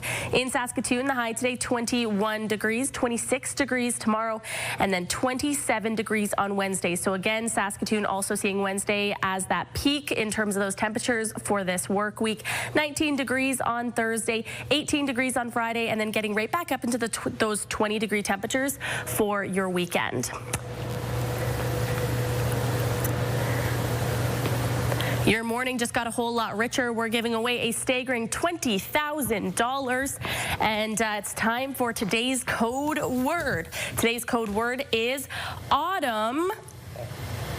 And head to the contest page on our website or scan that QR code on your screen. Enter that code word along with your info for your chance to win CTV Your Morning Saskatchewan's $20,000 giveaway.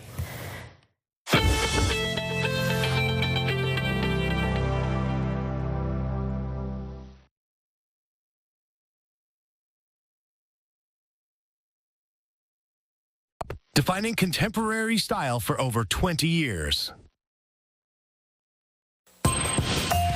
Here's what's happening in our community. A medical fundraiser dinner and silent auction happening Thursday, September 25th at 6:30 p.m. at the Serbian Club, 2775 Avonhurst Drive, 306-541-4465. If you're in Weyburn, check out the Weyburn Concert Series Thursday, September 25th at 6:30 p.m., 633 King Street, Weyburn Cognet Center.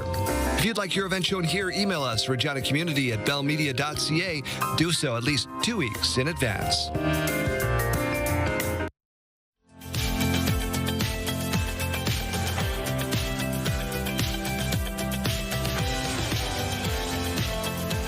The future of Canada's wildlife is at risk, according to a stark new report from the World Wildfire Fund. The Living Planet report found that more than half the species studied are decreasing in abundance.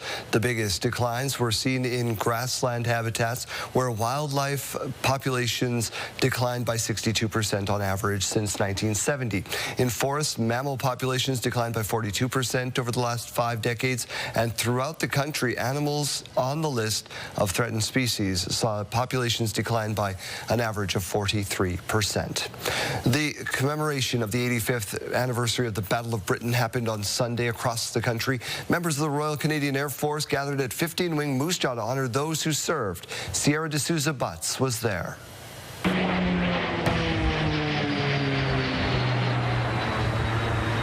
Honoring Royal Canadian Air Force members in his hometown of Moose Jaw holds a personal meaning to veteran Ken Hawks. It means a lot to me.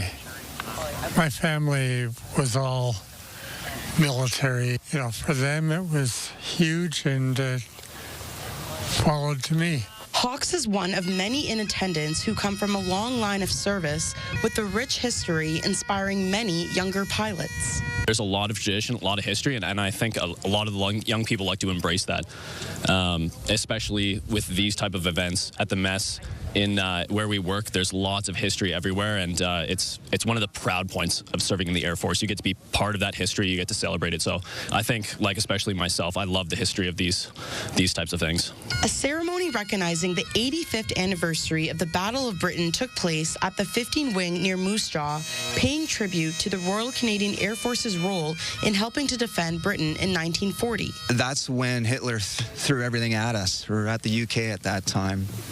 And he didn't expect that we'd have the aircraft that we had. The commemoration takes place annually on the Sunday after September 15th, which marked the climax of fighting in the skies over London. In the First World War, it was just the start of air power. And World War II is when it really started to come to head with the technological advancements that we had at that time. So it was realized at that point that air power was going to have a significant advantage on the battlefield. Adding, recognizing historic battles like this one is significant to reminding younger pilots on what it takes to defend the values and freedoms Canadians have. Sierra D'Souza Butts, CTV News, near Moose Jaw. Toronto Blue Jays are heading back to the playoffs. This is fun to celebrate. Let's go.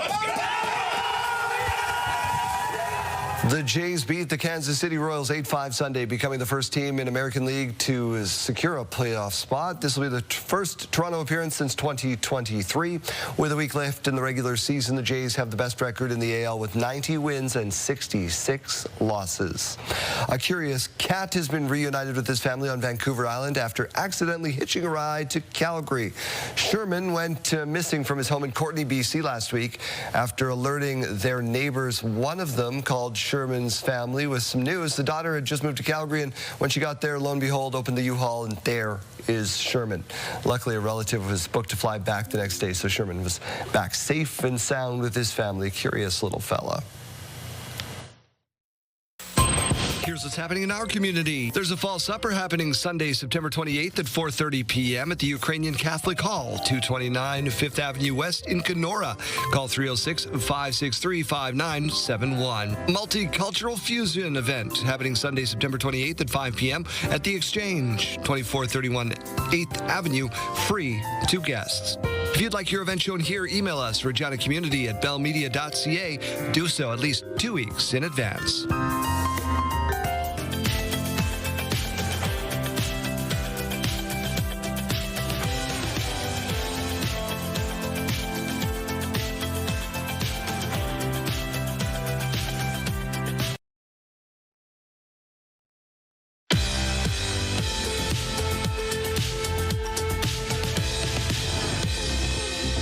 It's September 22nd, and we have these milestones to share with you. We're starting off with a couple belated wishes from over the weekend. Blake celebrated his 11th birthday over the weekend. Happy birthday. His grandpa Andrews wrote in and said, great run, happy fishing.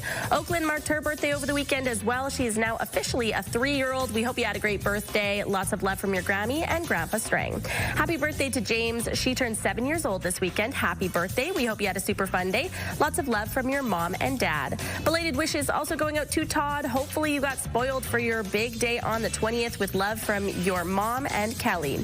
A belated happy birthday going out to Brooklyn, who turned 15 on Sunday. Your Grandpa Whit, Aaron, and Ava all hope your year ahead is amazing. And we got this shout out in our inbox to say a big happy birthday to Wyatt. This one coming from Wyatt's mom, who hopes you had a great day. Happy birthday to Ethel. She's turning 74, and her family and friends from Kawakatus are sending her a lot of love and well wishes for her special day. Happy 6th birthday to Graylee. She's celebrating today, and her mom, dad, brothers, and sister all sending in this shout out for her. Have a great day. Marking his 50th birthday today is Chris. Happy birthday to you. Have a great one with love from your family, Christina, Graydon, and Scout.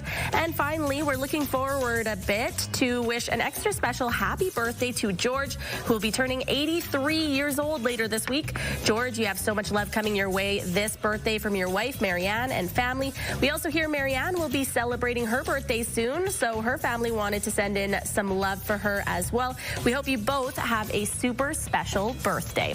If you have anything that you would like to celebrate, send us an email to yourmorningsaskatchewan@ctv.ca. Make sure you attach a photo, tell us what you're celebrating, and send those in one day in advance. So, Chase, we've dissuaded you at this point, I think, from doing ChatGPT for your vows. I don't know. It's kind of like a devil on one shoulder, angel on the other. I don't know which category either falls in, but listeners texting in here, 54321, are very split. We got like a 50-50 mix down the middle of lots saying, you know what, just you can use it to help you as long as you're putting your own thoughts and what you kind of want it to structure as in there. But you can continue to join the conversation, text in or join us on Facebook. Also, we got a lot of winning coming up this morning. Just after 8:30, we'll have a chance for you to win some Darius Rucker tickets. That show coming up next month. And the big money montage did not go at 7, so another $50 in the pot there. $350 to play for coming up at 9 this morning. You're just so giving, Chase. Thanks for this. Have a great day. Thanks, Daryl. See you tomorrow.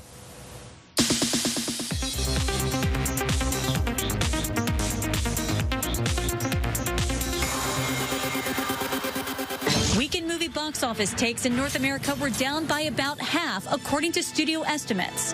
Last week's anime champ Demon Slayer Infinity Castle with $17.3 million edged out this newcomer, Him, with $13.5 million, according to studio estimates Sunday. There are a lot of people saying you could be the next great quarterback. I can already see it now. Him is about a promising young quarterback invited to train with a veteran at an isolated compound. The Conjuring Last Rites was third. Taylor Swift returns to the big screen in thousands of theaters with an 89-minute release party event. Taylor Swift, the official release party of A Showgirl, starting on October 3rd, the same day that her new album, The Life of a Showgirl, comes out. The movie will run in cinemas Friday through Sunday that weekend. And rock singer Joan Jett turned 66 today. Nicole D'Antonio, ABC News.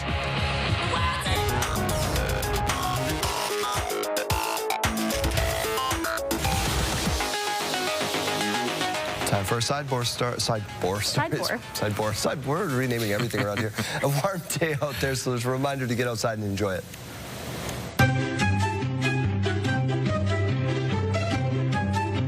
Riggs in his very first time at the beach. A little hesitant at first. Yeah, comes around. There you go. Cute. A little dose of adorable for you. All right, well, if you've ever wanted the cold, hard truth, just ask a kid. Luca, what's this?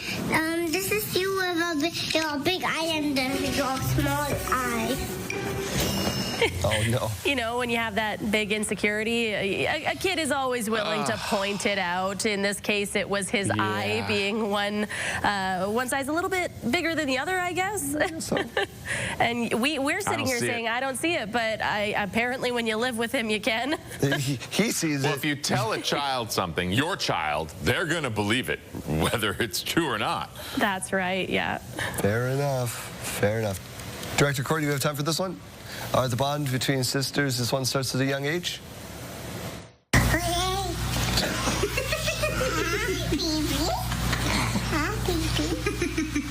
Jeremy, this is happening to Kaylin and I. I'm sure your kids are past this stage. Yeah, no, I don't have my 5'10", 16-and-a-half-year-old sitting on my face too often, no. Thankfully, I'm getting headbutted left and right. Yes. You're co-sleeping a lot. I mean, we try not to, we try not to. But then it's typically about 2 a.m. when we're like, please go to sleep, please. 3:30 this morning, and I just can't. Time out. You're feeling it too. It's a Monday. We're back after this.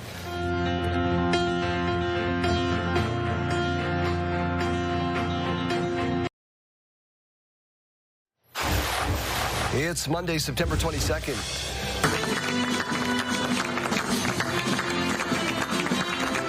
An historic moment as the Palestinian flag is raised during a ceremony in London.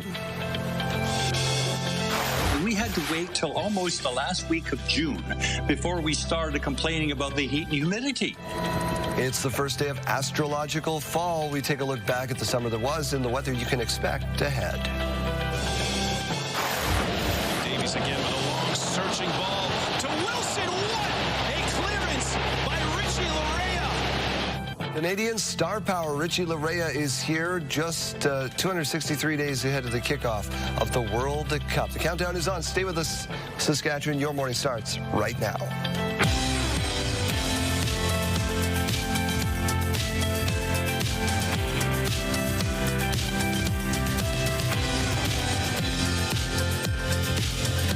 Welcome to Your Morning Saskatchewan. I'm Daryl Rummel. And I'm Kayleen Sawatsky. Thank you for choosing to wake up with us here on Your Morning Saskatchewan. Did you know pumpkin pies are already over at Costco? How many have you eaten so far? I've one. Just one? Is it one? Ooh, rookie numbers, Daryl. It's early. It's early. it's a blood sport trying to get one over there. Yeah. You have great explanation of why the leaves start to change why the leaves are changing color. It all comes down to that breakdown of the chlorophyll, but I have a longer explanation in our weather forecast. Every time I hear chlorophyll, I think of Billy Madison. Chlorophyll, more like borophyll. You probably don't know that movie. No, I know it. You do? Yes, awesome, perfect. That's why I love you. Let's get to news. We begin with the historic announcement from Prime Minister Mark Carney that Canada will recognize a Palestinian state. The change in political direction comes ahead of the UN General Assembly today. Ah, yes. Then we may invite you to sign our guest photo. The Prime Minister meeting with UN Secretary General Antonio Guterres as he arrived this week discussing the situation in the Middle East. They emphasized the urgent need for an immediate ceasefire in Gaza, the release of all hostages, and the protection of civilians, and the rapid scale-up of humanitarian relief as well. Carney will be taking part in a meeting this afternoon to discuss the peaceful settlement of Palestine and the implementation of a two-state solution. Jacqueline Wilson reports. Prime Minister Mark Carney formally recognized Palestine as a state on Sunday in an online statement and on social media, saying Hamas must release all hostages, fully disarm and play no role in the future governance of Palestine. Palestinian statehood is not a privilege, but rather it's a fundamental right. Calgary Imam Fayez Tilley calling the situation in Gaza a humanitarian crisis, not a political issue, with the UN reporting evidence of famine and widespread starvation. We're truly appreciative that Canada has taken a historic step, but true leadership, it means turning words into real change on the ground, ending settlement expansion, protecting families, and ensuring peace with dignity. Canada joins more than 140 countries and the UN in recognition. The world and the UN certainly are siding on the side of diplomacy and just trying to force Israel to the table by acknowledging that Palestine is now a state. The Conservative Party of Canada has responded to Carney's announcement, saying in part, Prime Minister Mark Carney's priority is creating a Hamas state that will reward terrorists for raping civilians, taking hostages, oppressing Palestinians, and launching a war. It's naive to trust the Palestinian Authority at this point in time. The Palestinian Authority has demonstrated that they have not earned the right to be a stakeholder in this process. If Canada wants to recognize a Palestinian state, as it should, it needs to wait until the Palestinian people have democratically formed a state. The Prime Minister will be in New York this week for the UN General Assembly.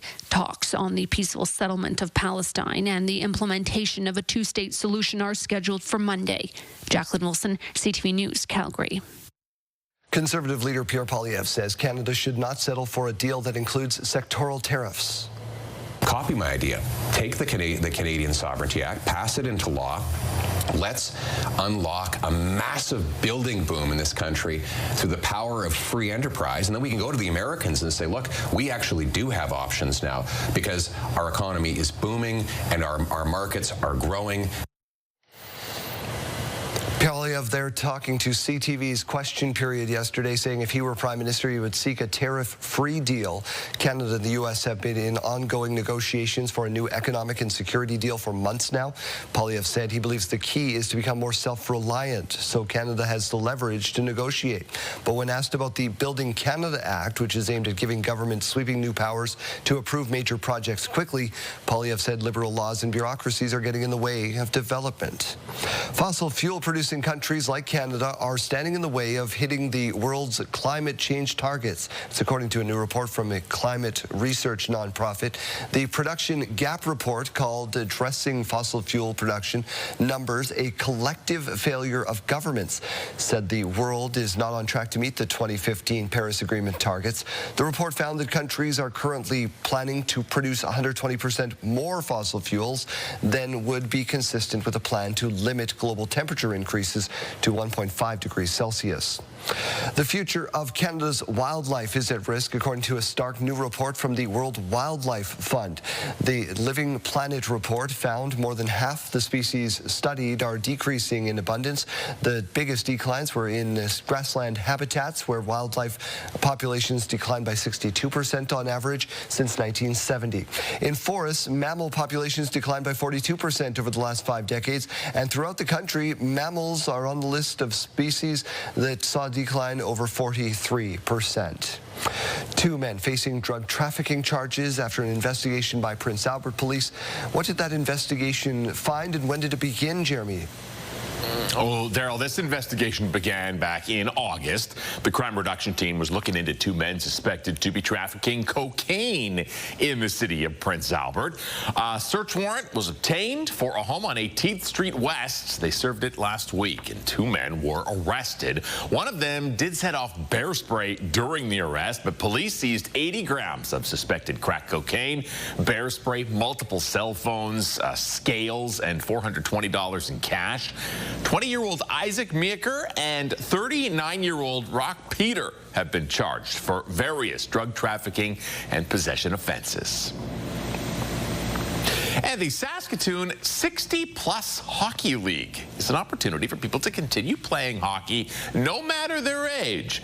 Many of those on the team have been inducted into the 80-plus Hockey Hall of Fame, which is a national organization which recognizes Canadians who are still on the ice after turning 80. An induction ceremony is held in Saskatoon every 4 years, and next spring, it's set to see more than 30 players from across Western Canada honored. We try to make it for the not only for the inductees, but their families and all that stuff. And that's the cool part about it, is the families, how they're part of the ceremony as well. So it's very rewarding. The induction ceremony will be hosted at the Western Development Museum in March. Brent Butt will be the featured speaker. All right, Daryl, we're watching a major storm that is set to hit Southeast Asia. Yeah, Jeremy, a potentially catastrophic super typhoon made landfall in the Philippines, forcing thousands to evacuate.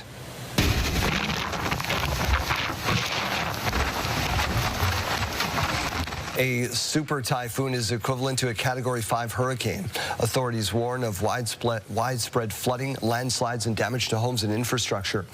Ragasa is predicted to head towards southern China next. Now, authorities in Shenzhen say they're planning to evacuate as many as 400,000 people, if you can believe it.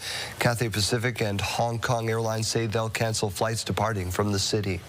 Saskatchewan Sports Hall of Fame has officially installed its 2025 class. Super Bowl champion and John Ryan headlined this year's class, which also included water polo sensation Noah Miller, rugby star Julie Foster, the Saskatoon Harmony softball team, a couple of Regina Rams teams, and Brad Hornung.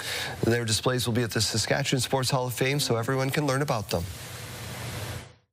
They just kind of surprise you and say, we just want to congratulate you. You've been inducted into the Sports Hall of Fame. And it is amazing that you can be recognized for the sports that you play. It means a lot. I always love coming back to Regina and to come back for this reason. It's really a special weekend for me. I grew up as a kid coming to this building, seeing guys like Gordie Howe, Mary Bonnie Baker, see their exhibits in here. And now to think that I'm going to be included in that is just kind of a surreal thought right now. Incredible night. It was a lot of fun. The Hall of Fame induction was recorded and it will be broadcast on October 3rd. The Toronto Blue Jays are heading back to the playoffs. This is one to celebrate. Let's go. There they go. The celebration is on. Jays beat Kansas City 8-5 Sunday, becoming the first team to clinch. They have an AL best record of 90-66. Fall will officially begin in just a few hours. The September equinox will happen at 19 minutes past noon Saskatchewan time. That will mark the official end of summer. But much of the country will enjoy another summery day. Most of those cities are seeing forecasts top 20 degrees. And for that, we throw things over to the experts. Weather specialist Kayleen Sawatsky. Just how high is our temperature going to get in our major cities? Well, we're seeing low 20s today for mainly all of Saskatchewan. We're seeing some very nice fall colors out there this morning. So if you're wanting to know why that happens, we have a little bit of an explanation for you. So with the cooler weather, the tree's chlorophyll is breaking down, leaving other chemicals that cause those color changes. And you can see the list of those there and what causes each different type of color that you typically see this time of year. The brighter colors are more likely when late summer is very dry and autumn has sunny days and cool nights. And that's what we're seeing going forward here. We're seeing those sunny, hot days, and we're going to be seeing some more of those cooler nights as we continue on into fall now. 12 degrees now to start our day in Regina, so that temperature has just started to bump up. We're trying to catch up to that central zone there. In Saskatoon, you can see we haven't quite caught up yet because it is now 15 degrees there. Winds are fairly calm to start our day, but they could be increasing this afternoon up to about 30-35 kilometers per hour. Now, current temperatures, we're seeing Buffalo Narrows waking up to 12 degrees this hour, Melfort up to 11 degrees, Hudson Bay at 14 degrees, Moose Jaw nice and warm and sunny to start the day, 16 degrees, Estevan 13 degrees, and Assiniboia starting the day at 14 degrees. We did see some rain overnight. It started late yesterday evening. We're seeing just the last little remnants of that this morning, and we're going to be continuing to see it mainly in the northeast into later on this morning, and then by mid-afternoon that should be fully out of the province, making way for just a very nice, hot and sunny day. Now, as we continue to look at your 5-day forecast, we're seeing a high of 22 degrees today in Regina, 24 degrees tomorrow. And we're going to be seeing some of those clouds that we're seeing today pushing off, making a way for just a nice sunny afternoon tomorrow.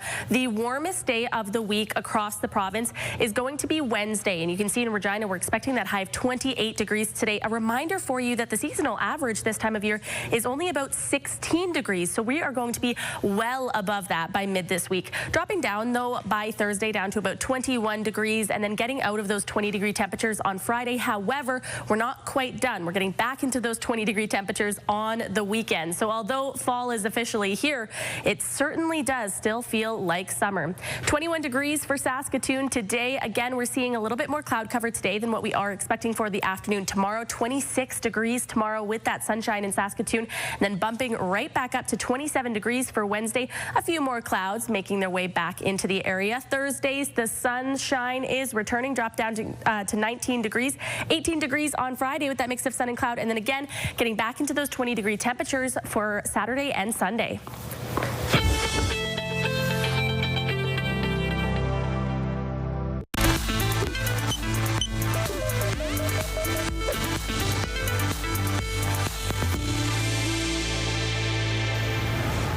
If we're blessed with life, aging is something all of us will face. But staying healthy as the years pass starts when we're young. Choices that we should be making in our 30s, 40s, and 50s, for example, help us age really well when we're 60s, 70s, and 80s. Dr. Chirag Panchal with Orlando Health says the first key to health as we age is nutrition, maintaining a healthy, balanced diet.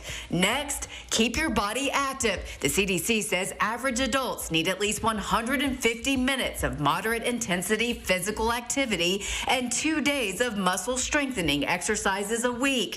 Third, Panchal says to keep your brain active and stimulated, and that means getting adequate sleep between 7 to 9 hours a night. Fourth, care for your emotional well-being. Panchal says to check in with yourself, practice mindfulness and gratitude to cultivate a positive mindset. Fifth, stay connected. Being engaged with others can help stave off loneliness and isolation. Sixth, prevent injuries. Panchal says falls are a leading cause of injury and disability in older adults. Balance and strength training can help keep bones healthy. Also, remove trip hazards like loose cords from the home and wear proper footwear. Finally, stay up to date on your preventative healthcare routine. That includes routine checkups, vaccines, and screenings. We can add more healthy years by making small, consistent, healthy daily choices. For Health Minute, I'm Mandy Gaither. Health Report, brought to you in part by Saskatchewan Blue Cross, protecting your health since 1946.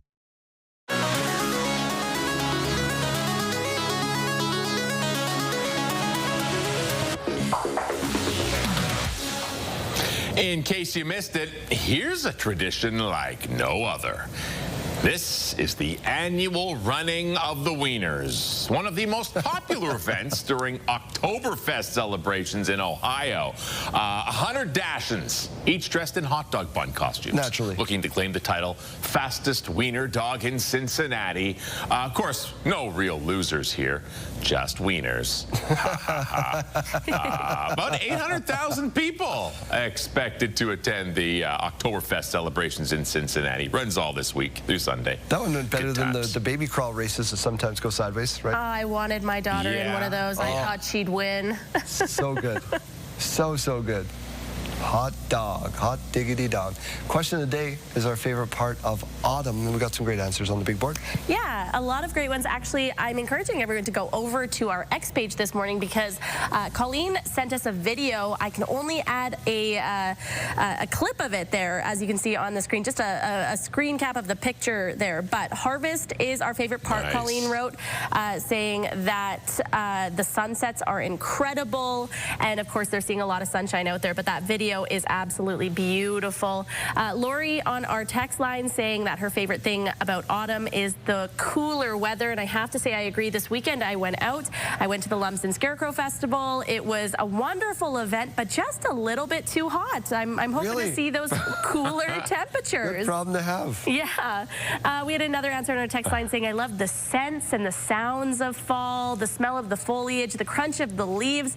You know, even as old as I get, I will always find the crunchy leaves to step on when I go out for a walk in the fall. Isn't there something special about the Scarecrow Festival for you?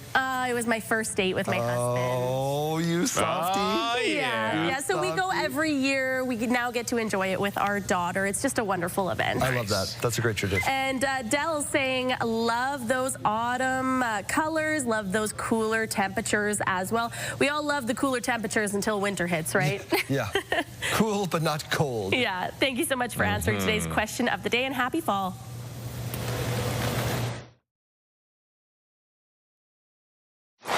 Well, late September might not be the time of year you're thinking about starting a new home build. But if that's your plan, it could be exactly the time to get the ball rolling. We're joined by Megan Pilon this morning. Megan, tell me about Bare Land Financing. Bare Land Financing, very similar to any other mortgage product that we offer. The biggest thing to keep in mind with that is we need an appraisal on the property no matter what. But when it comes to loan to value, we can do minimum 20%, maybe 25% if it's on a lake lot or something like that. But it gives you the opportunity to buy the land, I guess, even if you're not quite ready for your build yet. Perfect. So you can get it now and not worry about trying to get into the ground before the frost and any of that stuff. And that buys you a little bit of time, I would think, to get all your other ducks in a row. So let's say we got the lot. We're ready for the build now. How does this all play into a builder's mortgage? So it depends on the timing a little bit. Whenever we do the bare land financing off the start, we try to align it with when you anticipate your build, so that it's very easy for us to then have the the land mortgage roll into your builder's mortgage and then continue on that way. So the benefit right now is that you have likely all winter to get your planning in place, really think about, you know, who you're going to work with, find the right fits for everybody, and not feel too panicked. Right. Nail down the details. Yeah, no doubt about it. And I assume that a pre-approval might even be more important because there is this little variance in budget. I mean, you're buying a house, you know the price, here's your max, but there are probably some choices to be made when it comes close to the end of that upper limit. Exactly. So right now, if there's like a piece of land that you're really wanting, we can get that financed for you so you don't have to rush. And then we have so much time to work on the pre-approval for the financing. You know where your budget's going to shake out, which makes it so much easier when you're talking to builders or gathering your quotes for the build. Perfect. And then final question, let's say we're all set, we're ready to go, we can save time and just get the bare land and the builder's mortgage all in one fell swoop? You bet. So yeah, if you're ready and you have your plans and we can do it all together, I would just keep in mind that it might take a little bit longer to get the as-complete appraisal done on that and make sure everything's in line, but definitely you can buy land and start your build all in one go. Perfect. One-stop shopping. I love it. Thank you very much for a couple of minutes. Get your build going at mortgages.affinitycu.ca.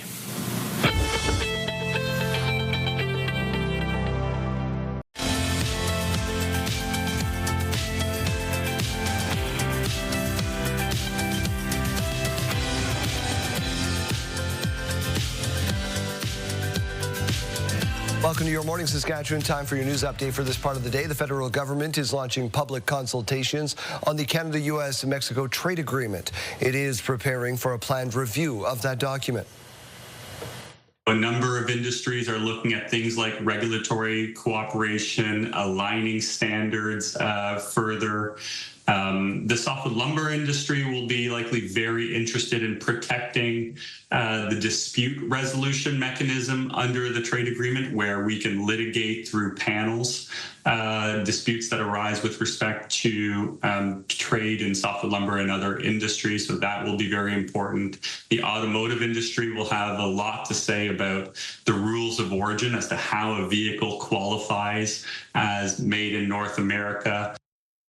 The federal government will hear from provinces, territories, industries, and workers ahead of a formal review of the trade document next year. To football now, where the CFL is set to make a major announcement today regarding some big changes to the game. The announcement comes after Week 16 wrapped up Saturday with 5 more weeks remaining in the regular season. League officials are keeping mum, except to say the changes will be, quote, significant. CFL Commissioner Stuart Johnston will make the announcement, the big reveal, at 1 p.m. Eastern Time. That's 11 o'clock our time. Alberta Premier Danielle Smith says the province has not made a decision about invoking the notwithstanding clause on 3 controversial laws impacting transgender people, despite a leaked memo last week. The internal memo that we told you about last week from Alberta's Justice Department shows the UCP government is exploring ways to protect that legislation. The 3 laws include restricting youth access to puberty blockers, requiring parental consent for name and pronoun changes at schools, and barring transgender girls from playing in female sports. Smith says she is prepared to let the courts resolve these issues, but says she will not rule out invoking that notwithstanding clause. That we can make the case that we shouldn't be doing medical interventions on children that will sterilize them. It just seems so obvious to me that is the case, and that is ultimately what the courts will decide. So I'm prepared to go to court and battle that out. I think we need to. But if it turns out that the court process may take years and years and years to resolve, then we may have to take that measure. Cabinet is expected to consider the proposal on October 21st, shortly before the legislature reconvenes. Sunday marked a day of remembrance for slain Conservative activist Charlie Kirk. Tens of thousands of people gathering, including the President and Vice President. Perry Russum reports. A stunning moment at Sunday's memorial service for Charlie Kirk as his widow Erica forgave his killer. He wanted to save young men, just like the one who took his life. That young man. I forgive him. I forgive him because it was what Christ did and is what Charlie would do. Erica Kirk says she's honored to be the new CEO of Turning Point USA, the organization her husband founded. She vows to continue his legacy of embracing debate with political opponents. The answer to hate is not hate. The answer we know from the gospel is love, and always love. He did not hate his opponents. He wanted the best for them. That's where I disagreed with Charlie. I hate my opponent, and I don't want the best for them. I'm sorry. I am sorry, Erica. Trump embracing Kirk's widow as America the Beautiful rang out. Kirk tells the New York Times she had urged her husband to wear a bulletproof vest before his final campus tour. She says she now wears the pendant of St. Michael, the same one he had around his neck when he was killed. It's still marked with blood from the attack. The 5-hour service attracting tens of thousands to State Farm Stadium near Phoenix. Nearly the entire Trump cabinet was there. Elon Musk also seen meeting with Trump for the first time since their fallout in June. President Trump says he will honor Kirk with the Medal of Freedom. Perry Russum, ABC News, New York. Conservative leader Pierre Poilievre took the long road back to the House of Commons this summer after losing the election and his seat last spring. But his political future is not guaranteed. CTV's Jeremy Sharon on what happens next. The honourable leader of the opposition. A highly anticipated return to the House of Commons this week. My mother taught me never to be late, so please forgive me for my late arrival to the session. But it took Pierre Poilievre a by-election win last month for him to get back here after he lost his seat in Carleton, a riding he'd held for 20 years as his party lost the election. Now the Conservative Party leader's next test is just months away. One more question, if you permit me, on another vote that you're going to face, and that's the leadership review in January. Do you have a magic number? No, I don't believe in magic. In a one-on-one interview on CTV's Question Period with Vashi Kapelos, Poilievre said there's no specific level of support he's looking to get from his party, even when pressed again. Do you have a number at which you think you need in order to remain as leader? I don't know. Why not? I'll be working to win over the people of the Conservative Party who will be there, and our message will be that I'm the leader that will bring forward the Canada that will restore the promise of the country. The Conservative Party's constitution requires a leadership review if a leader doesn't resign after an election loss. According to the latest data from Nanos Research, Poilievre's personal popularity is more than 20 points behind Prime Minister Mark Carney's. A leadership review is sort of like a family meeting, right? It's not the public's perception of Pierre Poilievre right now that we're worried about. It's the party's perception. But Conservative strategist Larissa Waller says there is no worry within the Conservative Party. So the family's actually pretty happy with the performance of the leader. Poilievre's leadership review will take place in January in Calgary, the home of his new riding. Jeremy Sharon, CTV News, Ottawa. The Trump administration will reportedly tie the use of Tylenol to the risk of autism today, going against medical guidelines. You know, if there's a question, even if there's a question, you just do it, right? But great research has been done. The planned announcement will connect pregnant women's use of the popular drug to autism spectrum disorder. U.S. President Donald Trump is the first to mention that yesterday during a memorial for Charlie Kirk. Current medical guidelines say that Tylenol, which has the active ingredient acetaminophen, is safe to use while pregnant. The owner of a BC ostrich farm is at the center of a high-profile international battle, says a controversial cull of the birds could begin as early as this week. Over the weekend, a spokesperson for Universal Ostrich Farm in Edgewood urged supporters to gather at the property to try to save the farm's roughly 400 ostriches. The Canadian Food Inspection Agency ordered the cull following an outbreak of avian flu last December. The CIFA has not said when the cull could be carried out. Hockey players across Western Canada will be coming to Saskatoon for a special spring induction ceremony. Hallie Mandrick reports. Let's show them how to finish. Saskatoon's Stroh Arena is home to a very unique hockey league. I guess our attitude changes too, where you're here to have fun more than yeah, there's the odd guy that still thinks he can make the NHL, but I doubt it. But yeah, it's just for camaraderie more than anything else. And the coffee after is worth more than the hockey game before. The Saskatoon 60-plus Hockey League is an opportunity for folks to keep doing what they love, no matter their age. It's an inspiration. I mean, I hope when I'm 80 I can still bend over and tie my shoes, but let alone strap a pair of blades on and go out there and play. But many of those on the team have been inducted into the 80-plus Hockey Hall of Fame, a national organization which recognizes Canadians who are still on the ice after turning 80. An induction ceremony is held in Saskatoon every 4 years, and this spring is set to see more than 30 players from across Western Canada honored. we try to make it for the not only for the inductees but their families and all that stuff. And that's the cool part about it is the families, how they're part of the ceremony as well. So and it's very rewarding. There's also special recognition for those on skates after celebrating their 90th birthday, an honor Stan Hallowell recently received. Well, you get a little bit of exercise, and then I figure it's always half on the ice and the other half in the dressing room. Just the people you meet there, and it's just a great place to be. While the league members are certainly thankful for the recognition, they say it's about a lot more than that. Keeping them in shape, yeah, getting out of the house.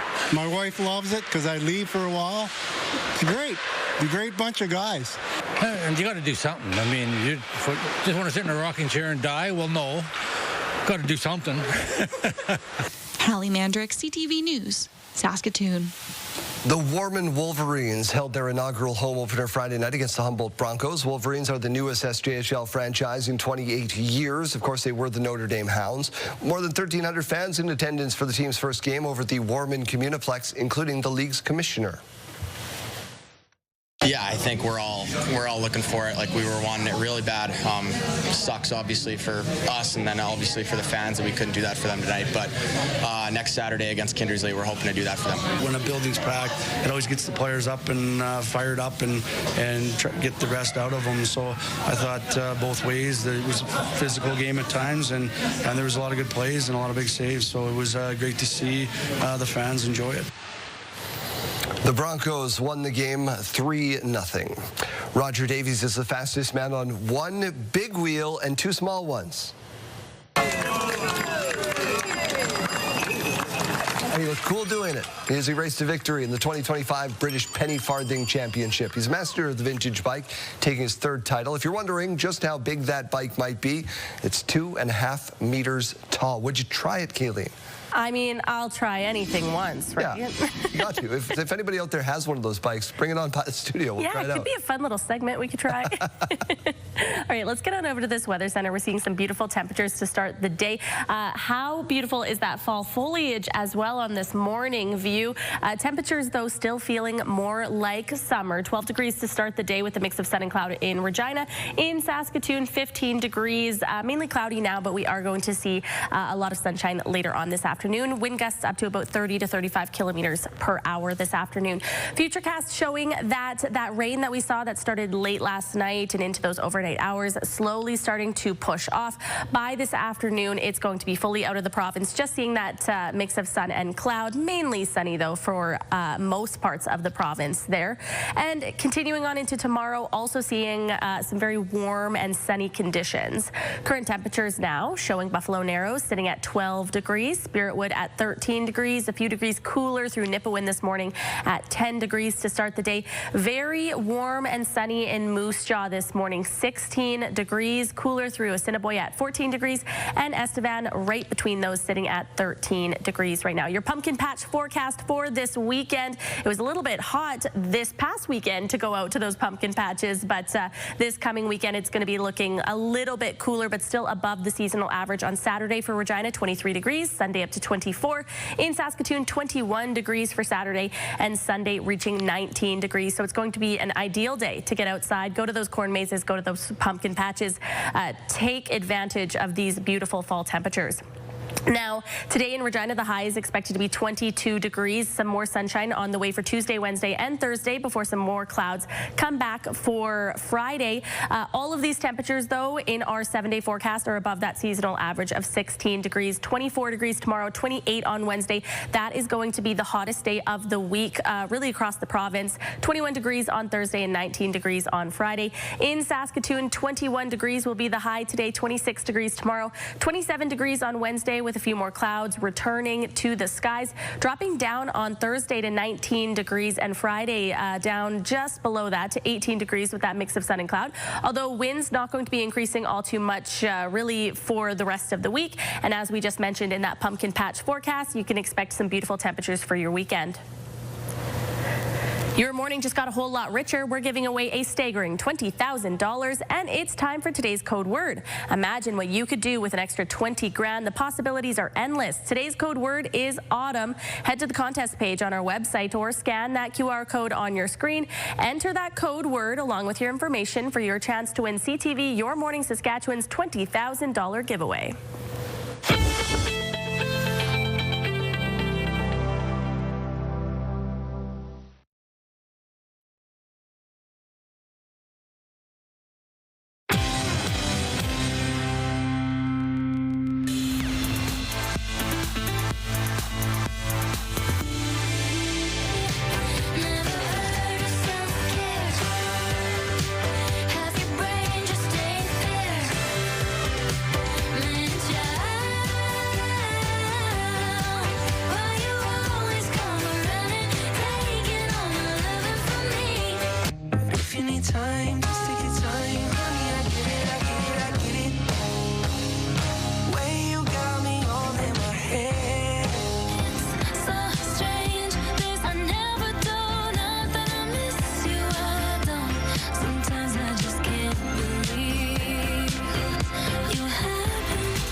The number of women picking up golf clubs is on the rise in Canada.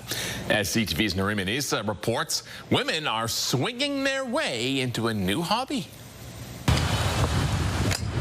Friends Amanda Rami and Tessa Wittig have spent a lot of time at the golf course this summer. We wanted to have like a nice outside summer activity that we could kind of play with, maybe make new friends, be outside, have some fun, be a little active. They say they noticed more of their friends were hitting the links. I see people out golfing all the time that I never even would have pegged for a golfer. I feel like it's become such a social sport now, too. New stats show more people picked up the sport during the pandemic. In 2023, there were 6% more active women golfers in Canada. City courses say it recorded a jump in the number of women booking tee times from last year to this year. And you also can't let the guys have all the fun, too, because it used to be such a male-dominated and oriented and dominated sport. Christine Marawani is one of the co-founders of the Women of Leisure and Fun group. The group is hosting its first tournament at the end of September. We ourselves have attended a lot of tournaments this year where they were kind of just lacking in the fun, welcoming, social element, and we kind of wanted to create that vibe ourselves and do better. She says the sold-out event will be a place where women can play, network, and have fun without added pressure. And I'm seeing more 30s and 20s year olds pick up the sport and kind of bring a new energy to the game. Marawani has been playing for decades. She says she wants to inspire the next generation of golfers. You know, I hope that my daughter sees me and how much fun I'm having and that she joins me as well. Getting more girls having fun on the fairways. Narim Nisa, CTV News, Edmonton. And speaking of golf, one Centenarian is marking a century of life celebrated on the links. Always take a practice shot. At 100 years old, Pearl Atwood is still swinging strong.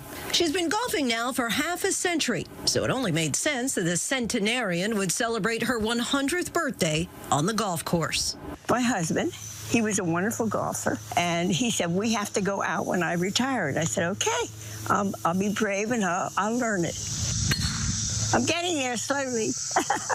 She ultimately learned to love it. We went out 4 times a week. I used to play 18 holes, but I've cut down to 9 now. Every Wednesday morning, Pearl's out here on the Twin Woods Golf Course in Hatfield, Pennsylvania. On this day, along with her clubs and cleats, she sported a sash reading Birthday Queen. Pearl's just hit a milestone that's nothing short of a hole-in-one.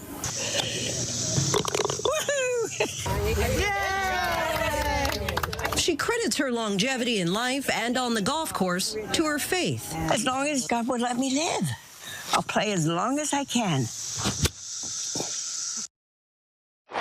You say you like saving money. Well, what about saving money on car insurance? Because you might be surprised to find out you can do that in Saskatchewan. And joining us now is Elliot Silverstein. He is the Director of Government Relations with CAA Insurance. So good morning. Good to have you with us today. Good morning. Thanks for having me. Well, you know, Elliot, right off the top, I mentioned it already in some respects, is that I think a lot of people in our province wouldn't think it's an option because, well, auto insurance is a government program, you know, case closed.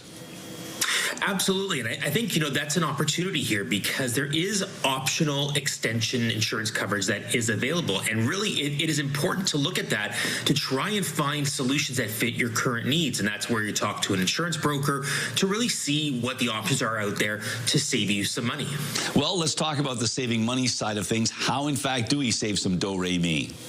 So the most important thing is talking to an insurance broker and having that conversation and shopping around for auto extension insurance and understanding which provider really is the best fit for you. So, for example, from CAA Insurance, that insurance coverage is really seen as a top-up, and that can help provide some additional coverage when it comes to collision and comprehensive coverage, which helps you reduce the amount that you'd pay in the event of an accident, but also giving you increased third-party liability, which would give the policyholder greater protection in case they're legally responsible for any damage that occurs to another person or their property, as well as family protection, helping you ensure you're covered if the other motorist is not insured or does not have adequate coverage, but also accident benefits and providing additional coverage for things such as funeral expenses, education benefits, and income replacement, things we don't necessarily think about until we actually need them.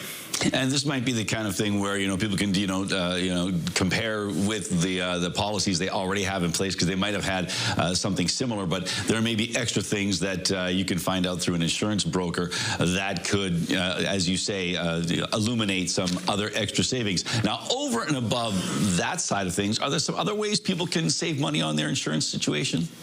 Absolutely. When you look at bundling your auto extension coverage with something like, let's say, auto insurance, that's our home insurance, you know, a lot of insurers will offer savings when you have multiple policies with them. Even if you have multiple vehicles in your household, that's an opportunity to find some additional savings right there. But also using various connections you have. So, for example, you don't have to be a CAA member to get CAA insurance, but members are eligible for up to 10% savings on their auto insurance extension. So knowing the affiliations you have with unions, associations, or other types of memberships can give you some additional discounts you may not realize at the outset. All right, we're just about out of time right now. If people want more information, where can they go? The best thing to do is talk to your insurance broker who can help you shop for auto extension insurance and make sure the right coverage fits your needs. All right. Thank you so much, Elliot. Elliot Silverstein, he is the Director of Government Relations with CAA Insurance. Thank you so much. Thank you.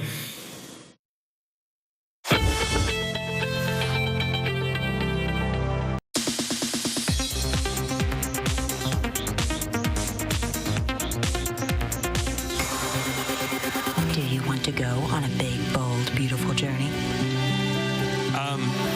Maybe he was right to hesitate. A big, bold, beautiful journey starring Margot Robbie and Colin Farrell made just $3.5 million in its debut weekend, far below studio expectations of $10 million. The drama, which opened to poor reviews, cost a reported $45 million to make. I found the dramatic structure that I felt would really work for a movie. Oppenheimer director Christopher Nolan is the new president of the Directors Guild of America. He was elected at the DGA's national convention. Nolan has been on the union's national board since 2015 and a member of the guild since 2001. There you are. I was looking everywhere for you. I'll be your escort this evening. The latest film in Studio Ghibli Fest 2025 is Howl's Moving Castle. The 2004 supernatural classic from Hayao Miyazaki is in theaters now through Wednesday. More info and tickets at ghiblifest.com. In Hollywood, I'm David Daniel. I've had enough. It's Chase from Pure Country Mornings back once again to count down this week's top 5. Falling another spot, Thomas Rhett starts us off after all the bars have closed. After all the bars are closed. Jordan Davis moving up one to a number 4, Bar None.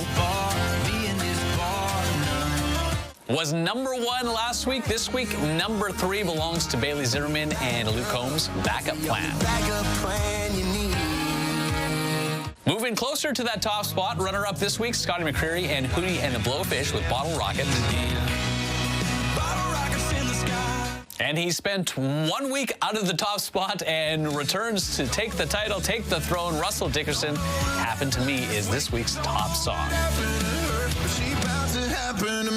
Thanks for counting down this week's top 5 with us. You can catch all of these with the brand new, up-to-date, upgraded, looking sharp, free iHeartRadio app. You can find us there, Pure Country 92.7.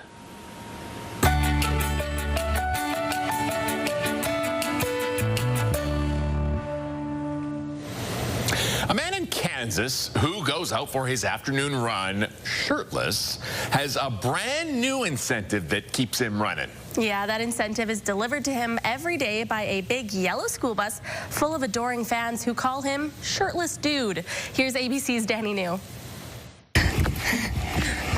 This is the origin story of a superhero. A superhero a bunch of third graders in Kansas have named Shirtless Dude. What are they screaming at you, Caleb? Hey, shirtless dude, over and over. Caleb and Lizzie here moved to this neighborhood a few weeks ago and have always liked to run together around 3:30 p.m. Well, here, 3:30 p.m. happens to be when school gets out at nearby Blue River Elementary. Sometimes the moms are like, it's going to pass you again. Be ready. Be warned. As you can see, in the hot weather, Caleb has been running with his shirt off, and that, for some endearingly quirky reason, has struck a chord with the students. Now, besides yelling at him from the bus, their young neighbors are even chasing Caleb down the street to ask for his autograph. Look, this young lady actually sketched him with a little six-pack next to a school bus of children screaming, "Hi, shirtless dude," and "We love you." She was like, hey, can you please sign this picture I made for you? And she sprinted after me and just handed it out to me. I was like, yeah, of course. Another neighbor in a Patrick Mahomes jersey approached Caleb with a shirt he had made. Is this helping your pursuit to be in great shape? Yeah, a little bit. You want to run for them? Right. Well, like any superhero's ascendance, now Shirtless Dude is running for a whole lot more people. This video has now reached millions on social media. One commenter writing, "She's going to be in that bus talking about, but did you get his autograph? Didn't think so." And while Caleb Kent may always play it cool, He always smiles talking to them. They're really nice, so all the kids are really nice. and the kids have even asked Shirtless Dude to come to their school's Fun Run fundraiser this weekend, and Caleb says he intends on going. Well, don't worry, Caleb. So does Shirtless Dan. In New York, for ABC News, I'm Danny New. Oh, my goodness. Oh, no. I'm not sure that's real. Seems a little suspect. Maybe some shenanigans going on there. You can do anything with technology these days. Make yourself look as ripped as you want. Jeremy doesn't even need that filter. Doesn't need to show off like that. Time for our sidebar stories. Yeah, no. Shirtless Dan's in better...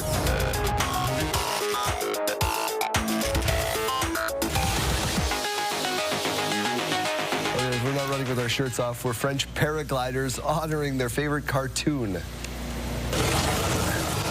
Yes. Tu veux mettre ton potin? Non, non, touche pas ça.